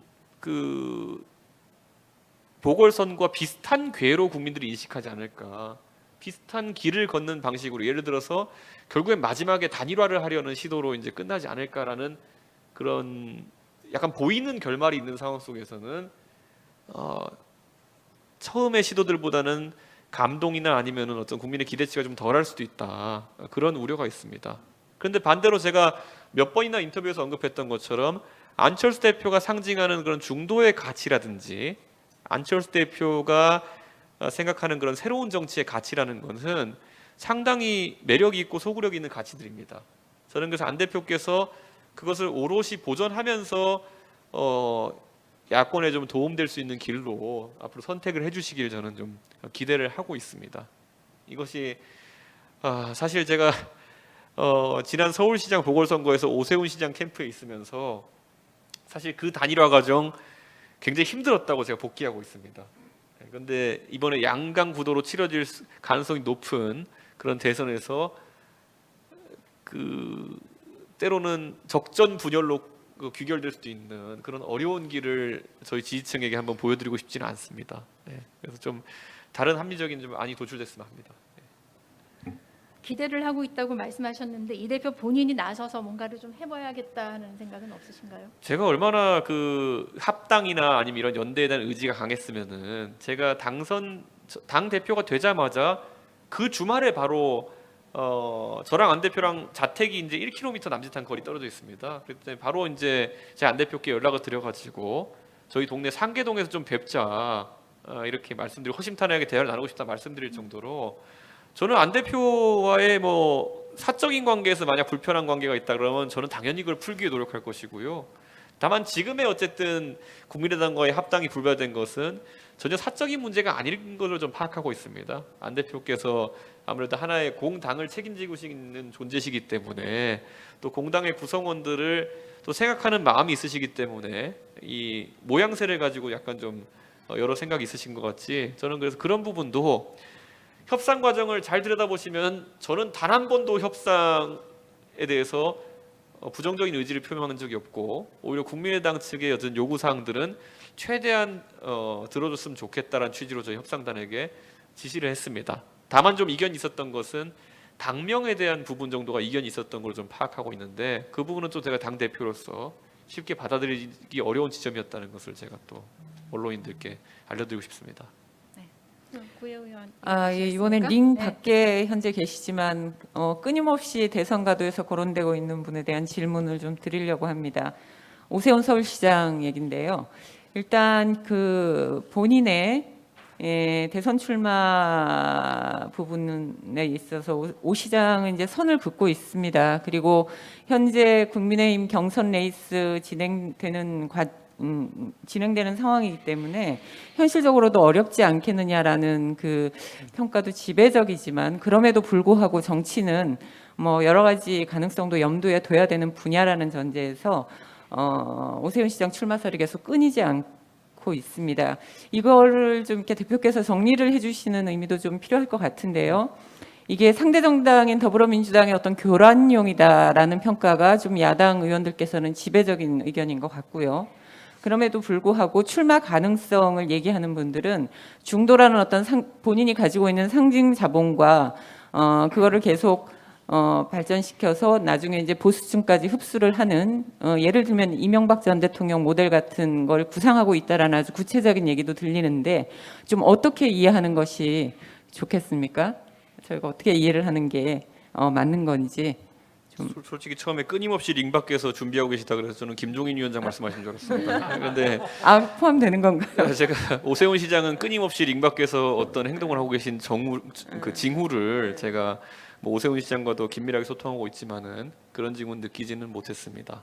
다만 저는 좀 안타까운 것이 이 보수 유튜버들 기반으로 해가지고 제가 저희 당내 후보들에 대한 어떤 선호나 비선호가 있어서 특정 후보를 좀 공격하고 다른 후보를 주목받게 하려고 한다라는 이런 공격을 하는 분들이 들어 있었는데 그것도 워낙 많이 얘기가 돕니다.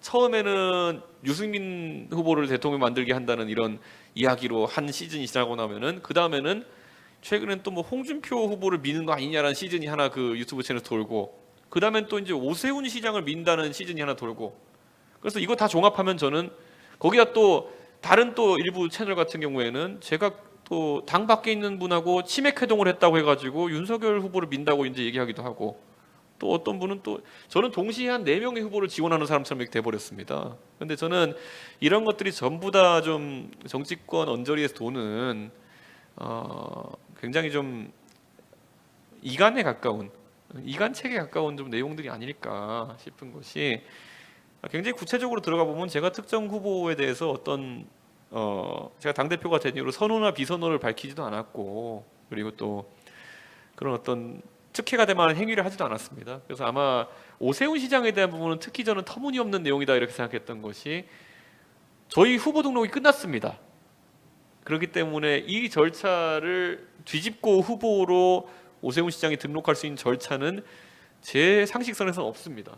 말 그대로 정당의 계엄령 같은 것이 있는지 모르겠지만 진짜 비상사태를 선포해야 되는 상황이 있는 것인데 저는 그런 상황은 저는 제 머릿속에서는 그리기 어렵습니다.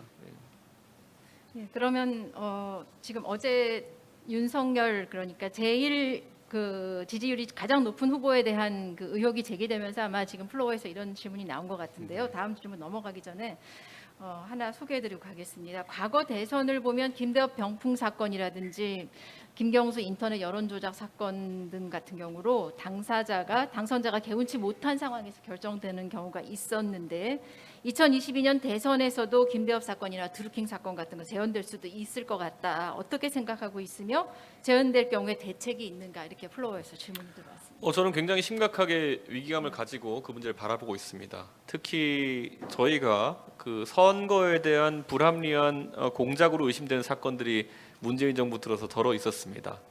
당장 우리 당의 원내대표를 지내고 계신 김기현 원내대표에 대한 지방선거에서의 공작에 가까운 그 울산시장 선거에서의 개입 같은 경우에는 이미 재판이 끝나가지고 국민들에게 결과를 소상히 밝혀야 하는 시점이 지났음에도 불구하고 저는 아직까지도 이런 수사나 재판이 지지부진한 것이 어떤 이유인지 수사당국과 또 사법부에 묻고 싶습니다.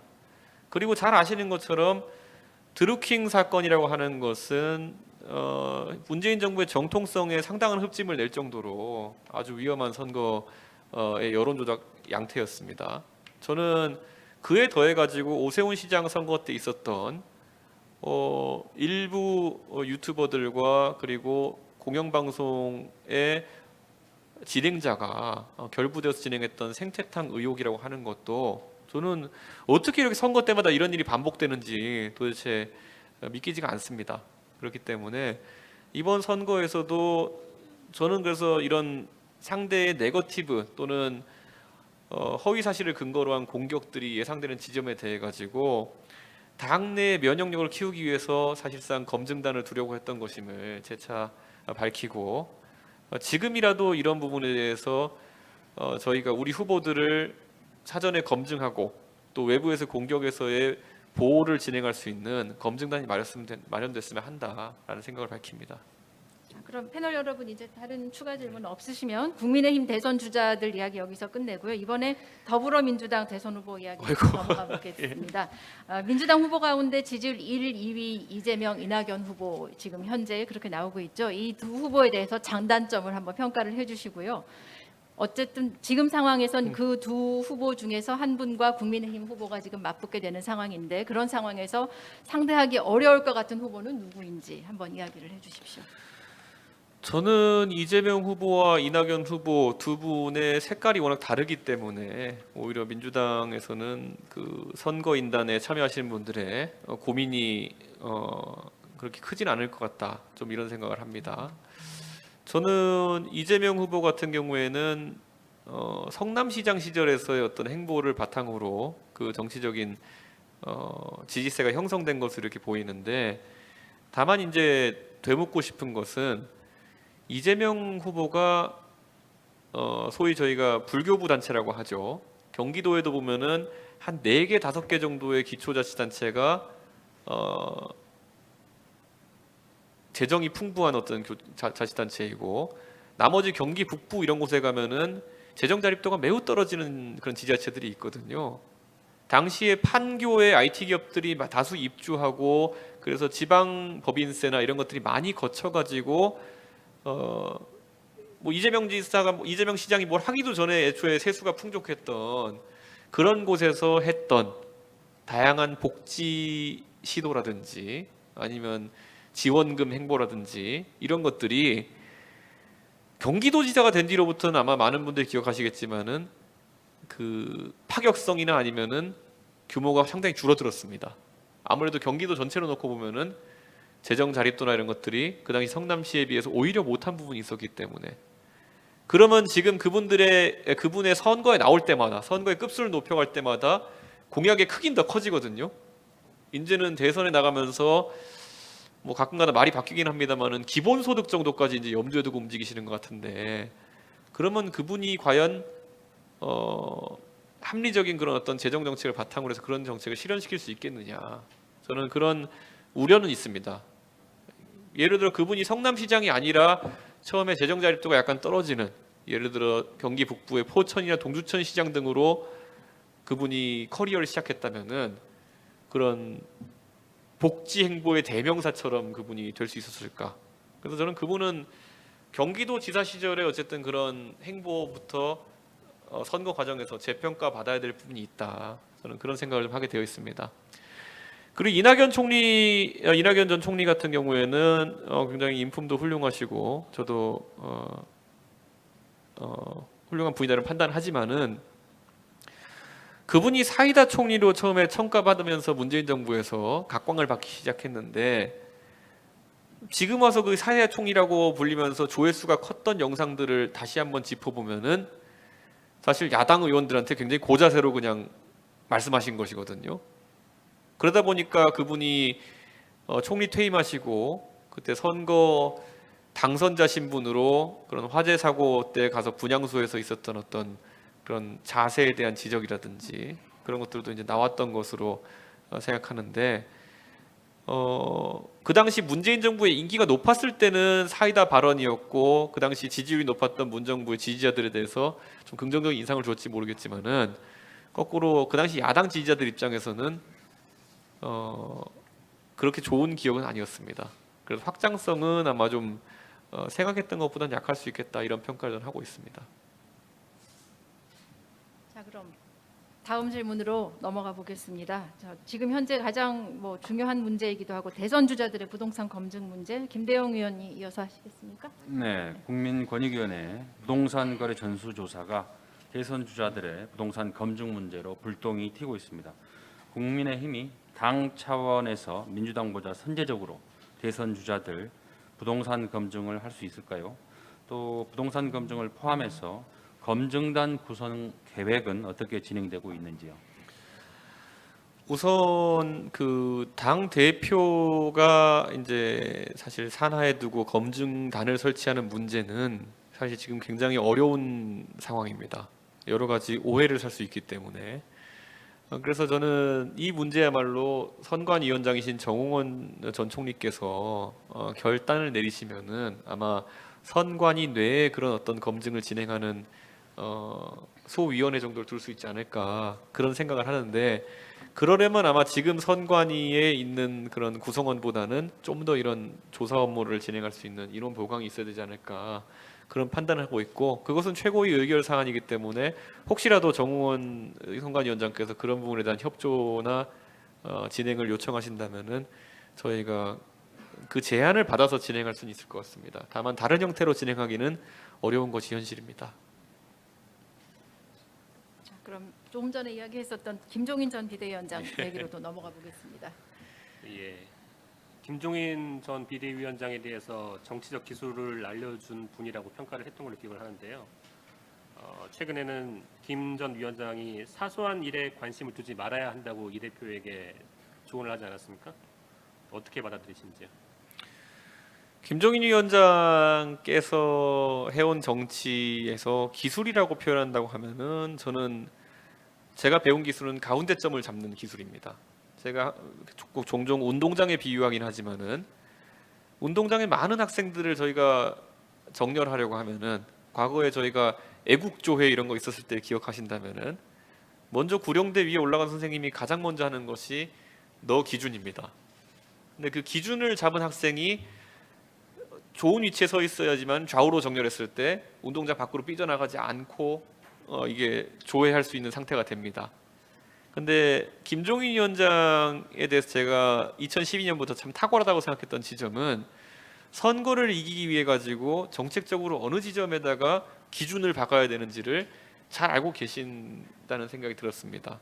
그렇기 때문에 그런 기술에 대해서는 저는 굉장히 좋게 평가하고 또 누구나 인정하는 그 메시지 생산 능력, 그러니까 상황을 아주 명쾌하게 간결하게 정리하는 능력에 대해서는 저는 아주 경의를 표하고 그분에게 배운 부분이 많습니다. 근데 반대로 그 나머지 부분에 대해서 제가 김종인 위원장의 생각을 그대로 계승하지는 않는 것 같습니다. 그래서 제가 배우긴 했지만 똑같지는 않다는 점을 제가 항상 이야기하고 김종인 위원장께서 그 윤석열 후보에 대한 조언을 하는 과정 중에서 나중에 이제 11월 이후의 과정에서 당에 합류하는 것이 어떻겠냐라는 조언을 하신 바가 있는 것으로 이제 전 전해 들었습니다. 근데 그런 부분이 바로 이제 저와 김종인 위원장 간의 생각이 좀 다를 수 있는 부분일 것입니다. 그렇기 때문에 앞으로도 배울 것은 제가 항상 배우고 또 제가 생각하기에 판단이 좀 다른 지점은 제 신조대로 가져가는 그런 좋은 스승과 제자의 관계로 가겠습니다. 예. 그 스승이 얘기한 사소한 일에 관심 안 둬야 된다는 얘기는 받아들이시나요? 진짜 제가 예를 들어서 자잘한 문제에서 받아치면서 당내 분란이 가속화됐던 지점에 대해서는 저는 반성합니다. 그래서 그 스승님의 그런 조언에 대해서 뼈아프게 또 그리고 겸허하게 받아들이고 있습니다. 하지만 이제 그 자잘한 문제가 뭔가에 대한 평가는 제가 봤을 때 좀 이론이 있을 수 있겠다. 예. 젊은 세대는 그런 SNS를 통한 소통이나 이런 것들에 대해서 긍정적으로 평가하는 면도 있습니다. 예를 들어서 그 조류가 딱히 우리나라에서만 나왔던 것도 아니고 그 트럼프가 선출됐던 선거도 그렇고 세계 곳곳에서 SNS를 통한 직접 소통이라든지 가벼운 소통 이런 것들은 기업인들도 기업 이미지 제고를 위해서 많이 활용하고 있고 정치인도 활용하고 있기 때문에 그 부분에 대해서는 약간 판단이 다릅니다. 예. 김종인 위원장이 윤석열 전 총장 캠프에 합류를 곧 할 거라고 보세요? 저는 그런 것까지 파악을 하고 있지는 않습니다만은 저는 꼭 그런 특정 캠프보다는 나중에 우리 후보가 결정되었을 때 제가 후보와의 어쨌든 상의를 통해서 꼭 우리 당 차원의 좀 조직에 모실 수 있으면 좋겠다 그런 생각을 하게 됩니다. 예. 그러니까 지금- 대표로서의 희망이 그렇다는 말씀이신 거죠? 예? 희망하는 내용이 그렇다는 말씀이신 거죠? 예, 저는 뭐 당연히 선거에 있어서는 그 진짜 큰 선거를 앞두고 모을 수 있는 도움이라고는 다 모아야 되는데 제가 강점을 가지고 있는 새로운 것에 대한 시도, 도전 외에도 아까 제가 말씀드렸던 정책적으로 가운데를 잡는 어떤 능력 그리고 메시지 생산하는 능력에 있어서는 김종인 위원장께서 우리 당을 도와주시면은 아주 저는 좋다고 생각합니다. 구체적으로 어떤 역할을 하실 수가 있을까요? 당에서? 뭐 그분이 속된 말로 급이 있는데 선대위 말고는 역할이 있으시겠습니까? 그래서 제가 이걸 조심스럽게 말씀드릴 수밖에 없는 것은 저는 당 대표로서 이 쌍수를 들고 환영하지만은 모든 것은 그 선대위원장 문제는 저희 최종 선출된 후보가 결정합니다. 그렇기 때문에 제가 결정하는 것이 아니라 저는 후보에게 제안을 하고 조언을 할 수 있을 뿐입니다. 예. 자, 그럼 다른 주제로 넘어가 보겠습니다. 예, 이준석 대표 개인 문제로 좀 얘기를 넘어가 보려고 하는데요. 예. 이준석 대표에게 갈등과 진영 정치패를 극복하는 새 정치에 대한 기대감이 투영이 됐었죠. 네. 그래서 앞부분에서 이야기도 있었습니다마는 본인도 뭐 이렇게 방송에 나와서 패널로도 많이 참석을 했었고 또 트윗이나 인터넷 SNS 활동도 많이 했는데 지금 여기 플로어에서 나온 질문입니다. 트럼프식 SNS 정치에 호감을 표시했는데 트럼프는 토론에서도 점잖은 말로 하는 공격에 막말로 대받는 특징이 있다. 예. 그런 방법에 대해서도 우호적이냐 이런 질문이 나왔습니다. 저는 트럼프가 예를 들어서 언론을 부정하고 언론이 생산하는 모든 이야기 가짜 뉴스를 하고 그에 대한 불신을 바탕으로 SNS 정치를 시작했던 것과는 궤가 좀 다르게 SNS 정치를 하려고 합니다. 그리고 그 SNS 정치라고 하는 것은 기본적으로 이런 게 있습니다. 제가 우리 당내에서 SNS를 활용하시는 중견 원로 정치인들과 이제 이야기를 하다 보면은 조금은 다르게 SNS 쓰시라 조언하기도 합니다. 예를 들어 SNS라고 하는 것은 너무 격식을 갖춰서도 안 되고 정형화되어서도 안 된다. 근데 최근에 우리 당의 SNS 많이 활용하신 정치인들 보면은 이렇게 처음에 꺽쇠 열고 제목까지 달아가지고 페이스북 글을 쓰시는 분이 있으세요. 근데 그런 것들은 사실 그것을 취재하는 언론인들한테 제목부터 이 기승전결을 그대로 받아가서 내 말을 전달해라라고 하는 약간 강압적인 저는 SNS라는 생각을 하거든요. 그런데 저는 좀 열어놓고 대중도 언론도 받아들일 수 있는 SNS를 하려고 합니다. 제가 생각하는 하나의 관점 정도를 던지고 거기에 대해서 대중도 그렇고 언론도 여러 가지 해석을 해가지고 거기에 다양한 가치를 얹을 수 있는 그런 어떤 SNS를 하는 것을 목표로 하고 있고 그래서 약간 좀 제 SNS가 다른 보수 진영 정치인들보다는 많은 팔로워가 있는 것 같습니다. 그런 여러 해석이 다양하게 가능하기 때문에. 자, 그러면 구혜영 의원 이어가시겠습니까? 예, 저 그 이준석 대표 이제 당선되시기 전후부터 무슨 개혁 변화 이런 걸로 이제 이른바 이준석 현상에 대한 해석들이 이렇게 나왔는데 일단 당 대표 되고 나서는 그 현상 자체가 상당히 이제 좀 많이 이 진전된 형태로 당을 바꾸거나 혁신의 어떤 모습을 보인다기보다 심지어 이제 이준석 리스크라는 말이 이제 나오고 있는데요. 이를테면 뭐 이렇게 여러 가지 갈등이 벌어진 이후에 김기현 원내대표가 뭐 어떤 경선 프로그램 중재안을 낸다거나 네. 혹은 또 일부 지도부 사이의 갈등도 여과 없이 노출이 됐습니다. 이거를 이제 단선적으로 허약한 리더십이라고 이제 평가하는 그런 분석도 나오고 있는데 일단 이준석 리스크를 좀 어떻게 생각하고 있는지도 궁금하고요. 막상 맡아 보니까 그 어떤 나의 변화와 개혁 의지가에 비해서 당이 오랫동안 관행으로 해왔던 그런 것들이 너무 좀 버겁다. 뭐 이런 그 느낌을 좀 받으실 때도 있었는지 있다면 또 사례도 좀 같이 말씀해 주시면 좋겠습니다. 제가 아까 기조 발언하면서 고대 명장들의 저를 투영하는 망상을 해본다 이렇게 이야기했거든요. 근데 제가 언급했던 게 알렉산더 그리고 스키피오, 항우 이런 사람들 얘기했었는데요. 이 사람들 공통점을 혹시 인지하셨는지 모르겠지만은 20대 때 다 큰 전투를 치르면서 거기서 명성을 얻어가지고 나중에는 리더십을 구축한 케이스들입니다. 그 사람들이 전쟁을 치르기 전까지는 많은 의구심 속에서 항상 리더십을 가져갔죠. 저 사람이 우리를 이끌어서 이길 수 있을까? 근데 그 사람들이 이기면서부터는 그 상승 장군이라고 하죠. 항상 이기는 장군의 명성세를 얻어가지고 명장이 된 것인데 이런 생각합니다. 저의 2021년 그 개인으로서 약진이라고 하는 것은 서울시장 선거에서의 제 역할이 상당히 컸다 이렇게 봅니다. 그 SNS 정치라고 지금은 또 비판받는 요소가 있지만은 그 당시 상대 후보의 공격에 맞받아치는 어떤 그런 SNS 활용 능력이라든지 아니면 유세차라는 공간을 완전 재설계했던 그런 어떤 모습이라든지 그런 것들에 있어가지고 그게 장점이라고 부각되었던 것인데 지금은 이제 전쟁을 앞두고 또다시 그게 약점으로 부각되고 있는 모양새인 것 같습니다. 저는 그래서 결과로 한번 보여주고 싶은 오기는 있습니다. 그리고 또 제 스승님이라고 제가 아까 언급했던 우리 김종인 위원장과 제가 참 일을 진행하는 방식은 참 비슷하다는 생각을 합니다. 김종인 위원장도 선거 치르기 전까지는 원내와의 관계라든지 당내 중진들과의 관계가 다소 안 좋으셨죠. 근데 보궐선거에서 승리하고 나신 뒤에 약간 분위기가 달라졌죠. 근데 저는 김종인 위원장께서는 저와 약간 다른 상황에서 당을 이끄셨던 것이 김종인 위원장은 비상대책 본인이 다 뽑은 비대위원들을 거느리고 비상대책위원회를 이끄셨기 때문에 적어도 비상대책위원회에 내 이견은 없었던 것이고 저는 전당대회로 선출된 지도부의 어떤 최고위원들과 함께하고 있기 때문에 제가 그분들과의 호흡을 맞추는 시간이 좀 필요한 것이다. 저는 이렇게 생각합니다. 그래서 저는 뭐 김재원 최고위원 같은 경우에는 저랑 여러 이견이 있는 것 같이 보이긴 하지만 또 언론에 찍힌 사진을 보시면 저랑 항상 소통하고 있는 것도 보실 겁니다.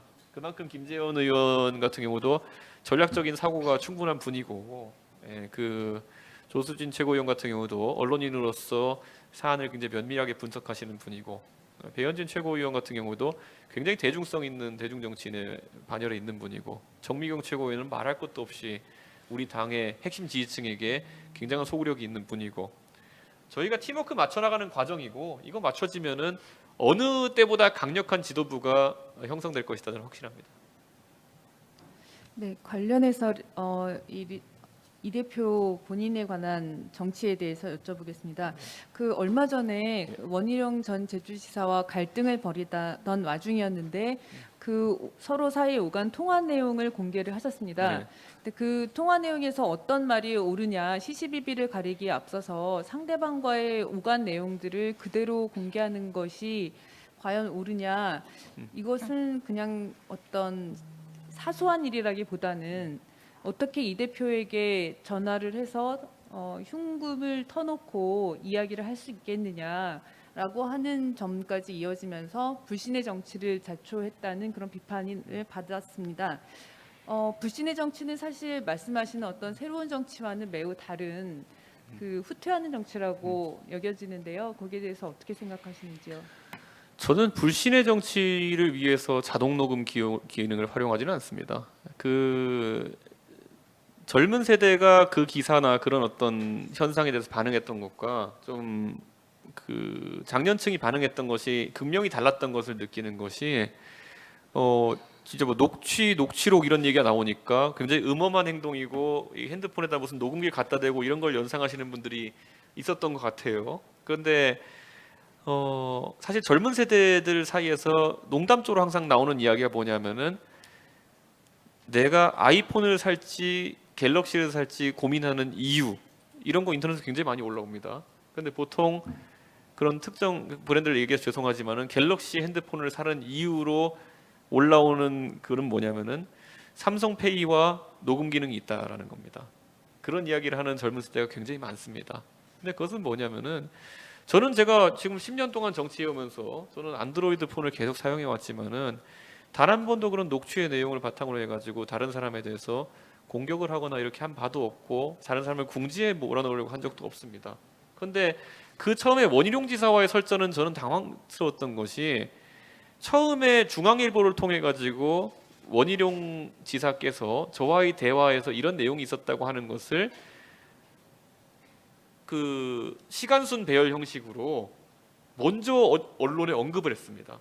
그래가지고 제가 이러이러한 발언을 했다는 것을 흡사 녹취록의 형태로 먼저 제공을 한 겁니다. 그렇기 때문에 저는 그것을 기자가 재구성했는지 어쩐지는 지금 확인할 수가 없지만은 굉장히 당황했던 것이 제가 전혀 하지도 않은 발언이고 그리고 제가 전혀 그런 뉘앙스로 하지도 않은 발언인데도 불구하고 그 당시 저에 대한 어떤 대선 경선 관리 중립성에 대한 공격을 굉장히 심하게 하고 있던 상황 속에서 허위 사실로 그걸 공격하는 거는 저 스스로도 제가 그럼 녹취하는 것이 만약에 관행에 맞지 않는 것이다라고 하든지 불신의 정치를 조장할 수 있다고 한다면은 아니 그렇다면 전혀 그러면은 확신할 수 없는 내용을 바탕으로 해서 당 대표에 대해 가지고 그럼 폭로 정치를 하는 것은 그럼 신뢰 정치인가라는 것을 저는 반문하고 싶습니다. 그리고 저는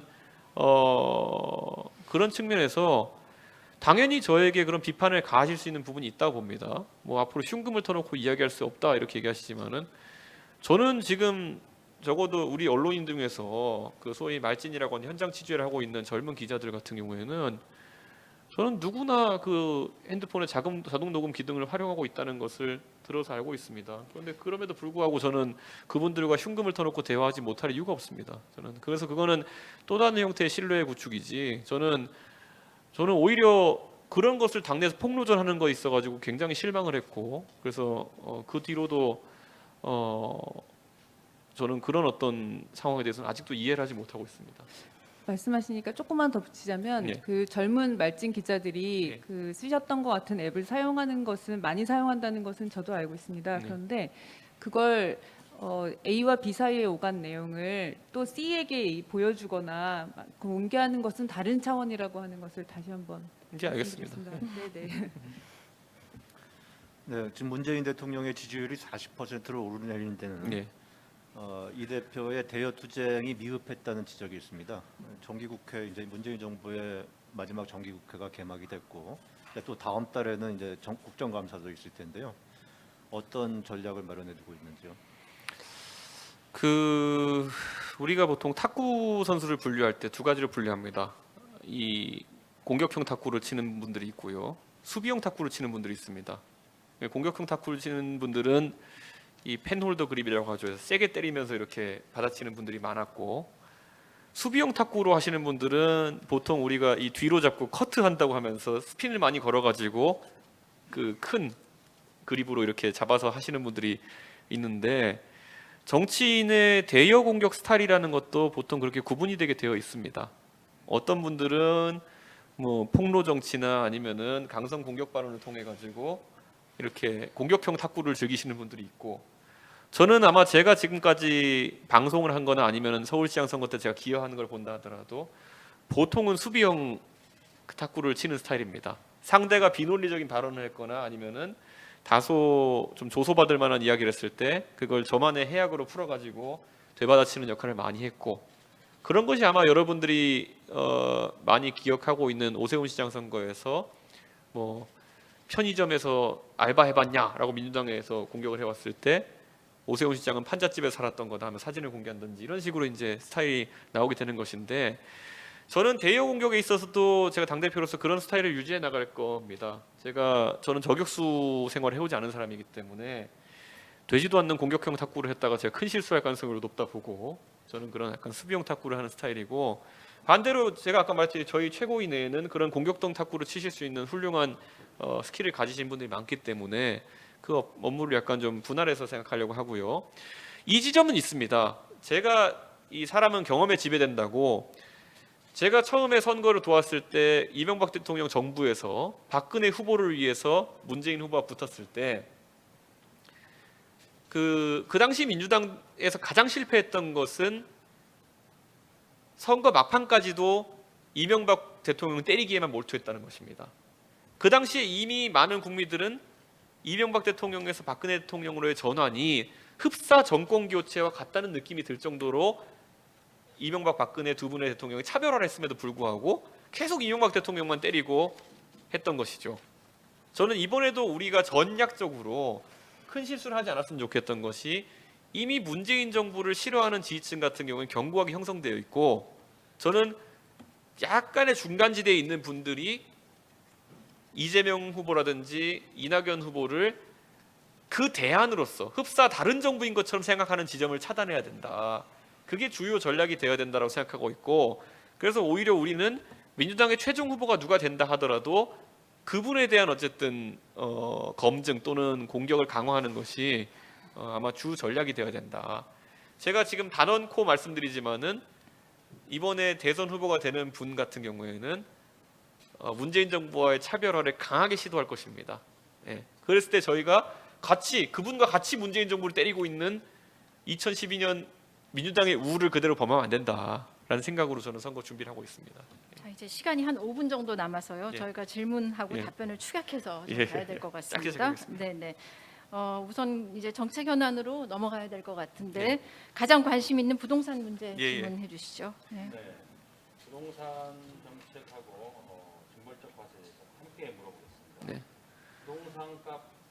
부동산값 폭등 문제가 심각합니다. 민주당은 뒤늦게 공급 위주 정책으로 선회를 했습니다. 국민의힘이 지향하는 부동산 정책 또 그 방향은 무엇인지 말씀해 주시고요. 또 하나의 문재인 정부가 징벌적 과세를 해서 문제가 많이 야기가 됐는데 8월 30일 국회 본회의에서 종부세 기준을 완화는 했습니다만 이 부분에 대해서도 불만이 있습니다. 여당 일부와 시민사회 일각에서 노무현 정부의 정책과 비교해서도 문재인 정부의 징벌적 과세는 심하다 이런 지적이 나오고 있는데 세금, 세제에 대한 생각이나 방향이 있으면 설명해 주시죠. 우선 부동산 정책에 있어가지고 가장 중요한 건 수요에 맞는 공급을 해야 된다 이런 생각을 합니다. 그러면 지금의 집을 구하기 어렵다고 하는 젊은 세대가 바라는 공급이라고 하면은 직주 근접성이라고 하죠. 그러니까 보통 서울 중심지나 아니면 도심지, 부도심에 이제 직장이 있는 사람들 같은 경우 그에 가까운 거리에 직장을 있길 바라는데 정부의 공급 대책을 보면은 이번에 뭐 3기 신도시도 마찬가지지만은 외곽지로 그 공급을 주로 하고 그리고 광역교통망을 통해서 해결하려고 하는 방식을 취하고 있습니다. 그런데 이게 사실상 비효율을 야기하기도 하고 그리고 거꾸로 도심의 이제 거주 환경은 갈수록 열화되는 어떤 공동화 현상을 가져오기도 합니다. 그래서 저는 수요에 맞는 공급을 하기 위해서도 도심지 주택 공급 방안에 대해 가지고 문재인 정부가 좀 고민을 했었어야 된다. 그래서 그게 부족했기 때문에 저희는 거기에 맞는 공급을 하겠다라는 말씀을 드리고요. 조세 정책 같은 경우에도 저는 경제학 개론과 자꾸 싸우지 않았으면 좋겠는 게 조세의 어쨌든 확대라고 하는 것은 조세 귀착을 가져옵니다. 그 예를 들어 집 가진 사람한테 100의 세금을 때린다고 해가지고 100이 전부 다 집 가진 사람이 내는 게 사실 아닙니다. 세 들어는 사는 사람에게도 전가가 되게 되고 그 다 가격에도 전가가 되기 때문에 살 사람에게도 전가가 됩니다. 그렇기 때문에 저는 어떤 조세의 귀착 측면에서도 조세 일변도 규제 일변도의 부동산 정책은 지속하기 어려울 것이다 이런 생각을 합니다. 네, 그 도심지 주택 공급 말씀을 해주셨는데 좋은 말씀이십니다. 그런데 도심에 아파트나 그 집을 지을 땅이 부족한 그런 상황인데 그것에 대해서는 어떤 생각이십니까? 실제로 그래서 역세권 위주로 용적률 완화 이런 곳에 있어가지고는 굉장히 그 저희 당도 긍정적인 생각을 하고 있고요. 다만 지금 이제 무분별하게 공급되고 있는 청년 주택이나 이런 것들 같은 경우에는 기초적인 주거 환경을 갖추지 못한 상태에서 공급되는 것도 있습니다. 예를 들어 주차장 그 의무 대수 같은 것들이 나중에 매각을 상정하고 공급하는 주택임에도 불구하고 굉장히 낮게 책정돼 있다든지 이런 부분은 조금 다시 검토해야 될 부분이 있긴 하지만은 결국에는 도심지에서 직주 근접성이 높은 주택을 공급하는 것이 키다 이렇게 봅니다. 그 언론중재법 개정안 처리에 대한 질문을 드리겠는데요. 네. 일단 지금 어제 그 이 대표가 고의중과실 추정 조항 우선 포기를 민주당에 요구를 했는데요. 실제로 협의체를 가동하면서 어떻게 바꾸려는 겁니까? 원안을 폐기하려고 하신 건지 또 수정하려는 것이지. 그리고 덧붙여서 그 국민의힘의 요구에 대해서 여당이 수용을 하지 않고 그 27일 예정대로 처리하려고 할 때 이때는 어떻게 하실 계획이십니까? 저는 기본적으로 저희가 그 긴박했던 그 며칠 전에 그 그 협상 과정 중에서 그 사실 이철희 정무수석의 국회 방문 이후에 여당의 기류가 급변했다는 것은 저희가 느낄 수밖에 없었습니다. 그것은 청와대 입장에서도 여론의 변화가 심상치 않다라는 것을 느낀 것이라고 저는 판단합니다. 그래서 저희는 지속적으로 국민들께 이 독소 조항들이 왜 문제인지에 대해서 알려갈 것이고요. 그리고 뭐 유엔에서도 이제 유엔 기구에서도 이제 오고 여러 언론 단체, 시민 단체에서도 지적하고 있는 것이겠지만은 특히 이 중과실 추정 같은 경우에는 추정 조항 같은 경우에는 이건 대한민국 법 체계의 근간을 흔드는 그런 내용이 될 수도 있습니다. 예를 들어서 주장하는 자가 입증의 책임이 없다고 했을 때 앞으로 얼마나 많은 민사 관계나 아니면 형사 관계에서 복잡한 상황들이 발생하겠습니까? 그럴 것 같았으면 타진요 사건이 왜 우리 사회에서 문제가 됐겠습니까? 타진요는 던져놓고 알아서 타블로 씨한테 계속 증명하라고 이렇게 했으면 되지. 그러니까 저는 그런 지점들을 봤을 때 저는 굉장히 무리한 입법을 민주당이 강행했다는 점을 계속 알려야 되고, 그 열람등장 청구권 같은 경우에는 저희가 세세한 법률 검토를 더 하겠지만은 그 법사위에서 날치기 했던 그 안조차도 다른 법안과 호환이 되지 않는 지점들이 있는 걸로 저희는 파악하고 있습니다. 그래서 이것이 얼마나 날치기 입법이었고 섣부른 입법이었는지도 그 협의체에서 저희가 논의할 수 있도록 하겠습니다. 자, 임세훈 위원 질문하시겠어요? 2030의 지지를 말씀하셨는데 좀 구체적으로 보면 남자 2030하고 여자 2030의 국민의힘에 대한 또 이준석 대표에 대한 좀 다른 것 같아요. 다르다고 평가하시나요? 다르다고 보시나요? 남녀 사이에 저는 제가 이제 당 대표가 되기 전부터도 여러 가지 이제 젠더 이슈에 대한 토론이나 이런 걸 나가다 보니까 뭐 저는 사건을 다뤘을 뿐인데 어쩌다 보니 가족 오락관에서 남성팀 여성팀 가르는 것처럼 제가 남성팀에 속한 사람인 것처럼 이렇게 보도도 되고 또 각종 언론의 사설로서 그걸 우려하는 이런 모양새도 많이 제가 접하게 됐는데요. 이런 생각을 합니다. 우리 사회에서 이 논쟁이 미성숙하기 때문에 지금 이런 이야기가 나오는 것이다.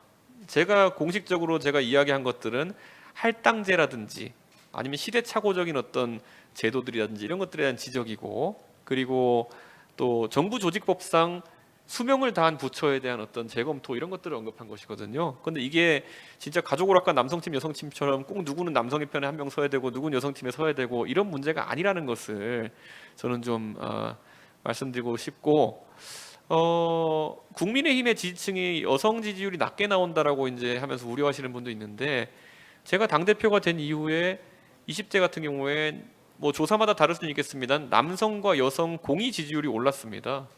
그런데 남성이 더 많이 오른 것은 부정하기 좀 어렵다. 그렇게 생각하고, 다만 이 문제는 합리적인 토론을 거쳐가지고 좀 완화될 거로 보입니다. 제 시간이 좀 지나서 이제 마지막 질문을 해야 될 것 같습니다. 이 대표 개인에 대한 질문인데요. 이 정치인이 지금 위치보다 더 높은 곳, 강한 곳을 지향하지 않는 부끄러운 일이다, 이런 얘기 하셨죠. 당 대표 이후에 정치인 이준석의 목표는 어떤 건지, 혹시 더 큰 꿈을 갖고 계신지 한번 소개를 해주십시오. 저는 지금 제 머릿속에서 항상 망상을 하면서 대선 승리를 어떻게 하느냐만 고민하고 있습니다. 그런데 이제 좀 관심이 있는 분들은 제 다음 행보에 대해서 저보다 앞서 나가는 생각들을 하고 계시더라고요. 다가오는 지방선거에서 제 역할을 기대하는 분도 있고, 그리고 또 제가 나이가 됐을 때 출마할 수 있는 대통령 선거에 대한 언급을 하시는 분도 있는데, 저는 거꾸로 제가 하고 싶은 공부에 대한 관심이 있습니다. 뭐냐면은 이 여의도 정치라는 것은 참 그 섬이 희한한 섬이라 가지고 들어간 머릿속에 여의도밖에 없습니다. 그런데 아까 처음에도 이제 이야기했던 것처럼 국제적인 문제를 좀 다루고 싶습니다. 저는 제가 만약에 나라를 위해서 더 큰 역할을 할 수 있게 되려면은 외치의 영역을 제가 알지 못하고는 그런 역할을 하기 어려울 것이라 봅니다. 제가 문재인 정부를 굉장히 제가 안타깝게 생각하는 것은, 문재인 대통령께서 물론 코로나의 영향도 있고 이랬겠지만은 저는 대통령이 되신 다음에 밖에 나가서 무슨 물건 팔아오셨다는 얘기를 못 들어봤습니다. 원래 대통령이 외치를 통해 가지고 경제사절단을 왕창 데려가 가지고 원전 같은 것도 우리나라 원전이 좀 팔릴 수 있도록 하고, 그런 게 수십조의 경제 효과로 우리나라에 돌아와서 경제도 활성화시키고, 가서 아니면 그런 국제 회의 같은 자리에서 주도권을 발휘해 가지고 어떤 이니셔티브를 만들기도 하고, 그래서 국제 기구를 만들어 가지고 유치하기도 하고 송도 같은 곳에 그런 거 유치하기도 하고 이런 것들이 제가 생각했던 대통령으로서의 어떤 외치에 있어서 역할인데 저는 사실 우리나라의 정치인들이 외치에 대한 체계적인 훈련을 받을 기회가 전무하다라는 안타까움이 있습니다.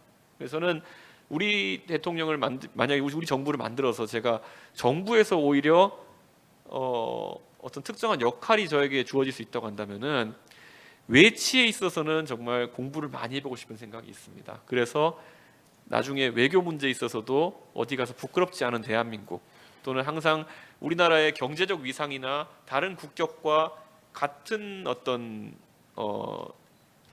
선을 지킬 수 있는 그런 외교 이런 것들을 한번 해보고 싶은데 다 아시는 것처럼 저 원래 프로그래머입니다. 예, 지금 10년 동안 국내 정치 공부하는 것도 정말 이렇게 힘들었습니다. 그러면 그 더 어려운 외치 공부하려고 하면은 그 이상의 세월이 걸릴 수도 있다 저는 이렇게 생각합니다. 다음번 관훈 토론회에는 어떤 타이틀로 여기 앉게 되실지 굉장히 궁금하네요. 네. 자, 이상으로 관훈 토론회 오늘 마치겠습니다. 저희 관훈 클럽은 여야 각 당 대표에 이어서 다음에는 대선 주자들을 모시고 토론회를 계속 이어가도록 하겠습니다. 감사합니다.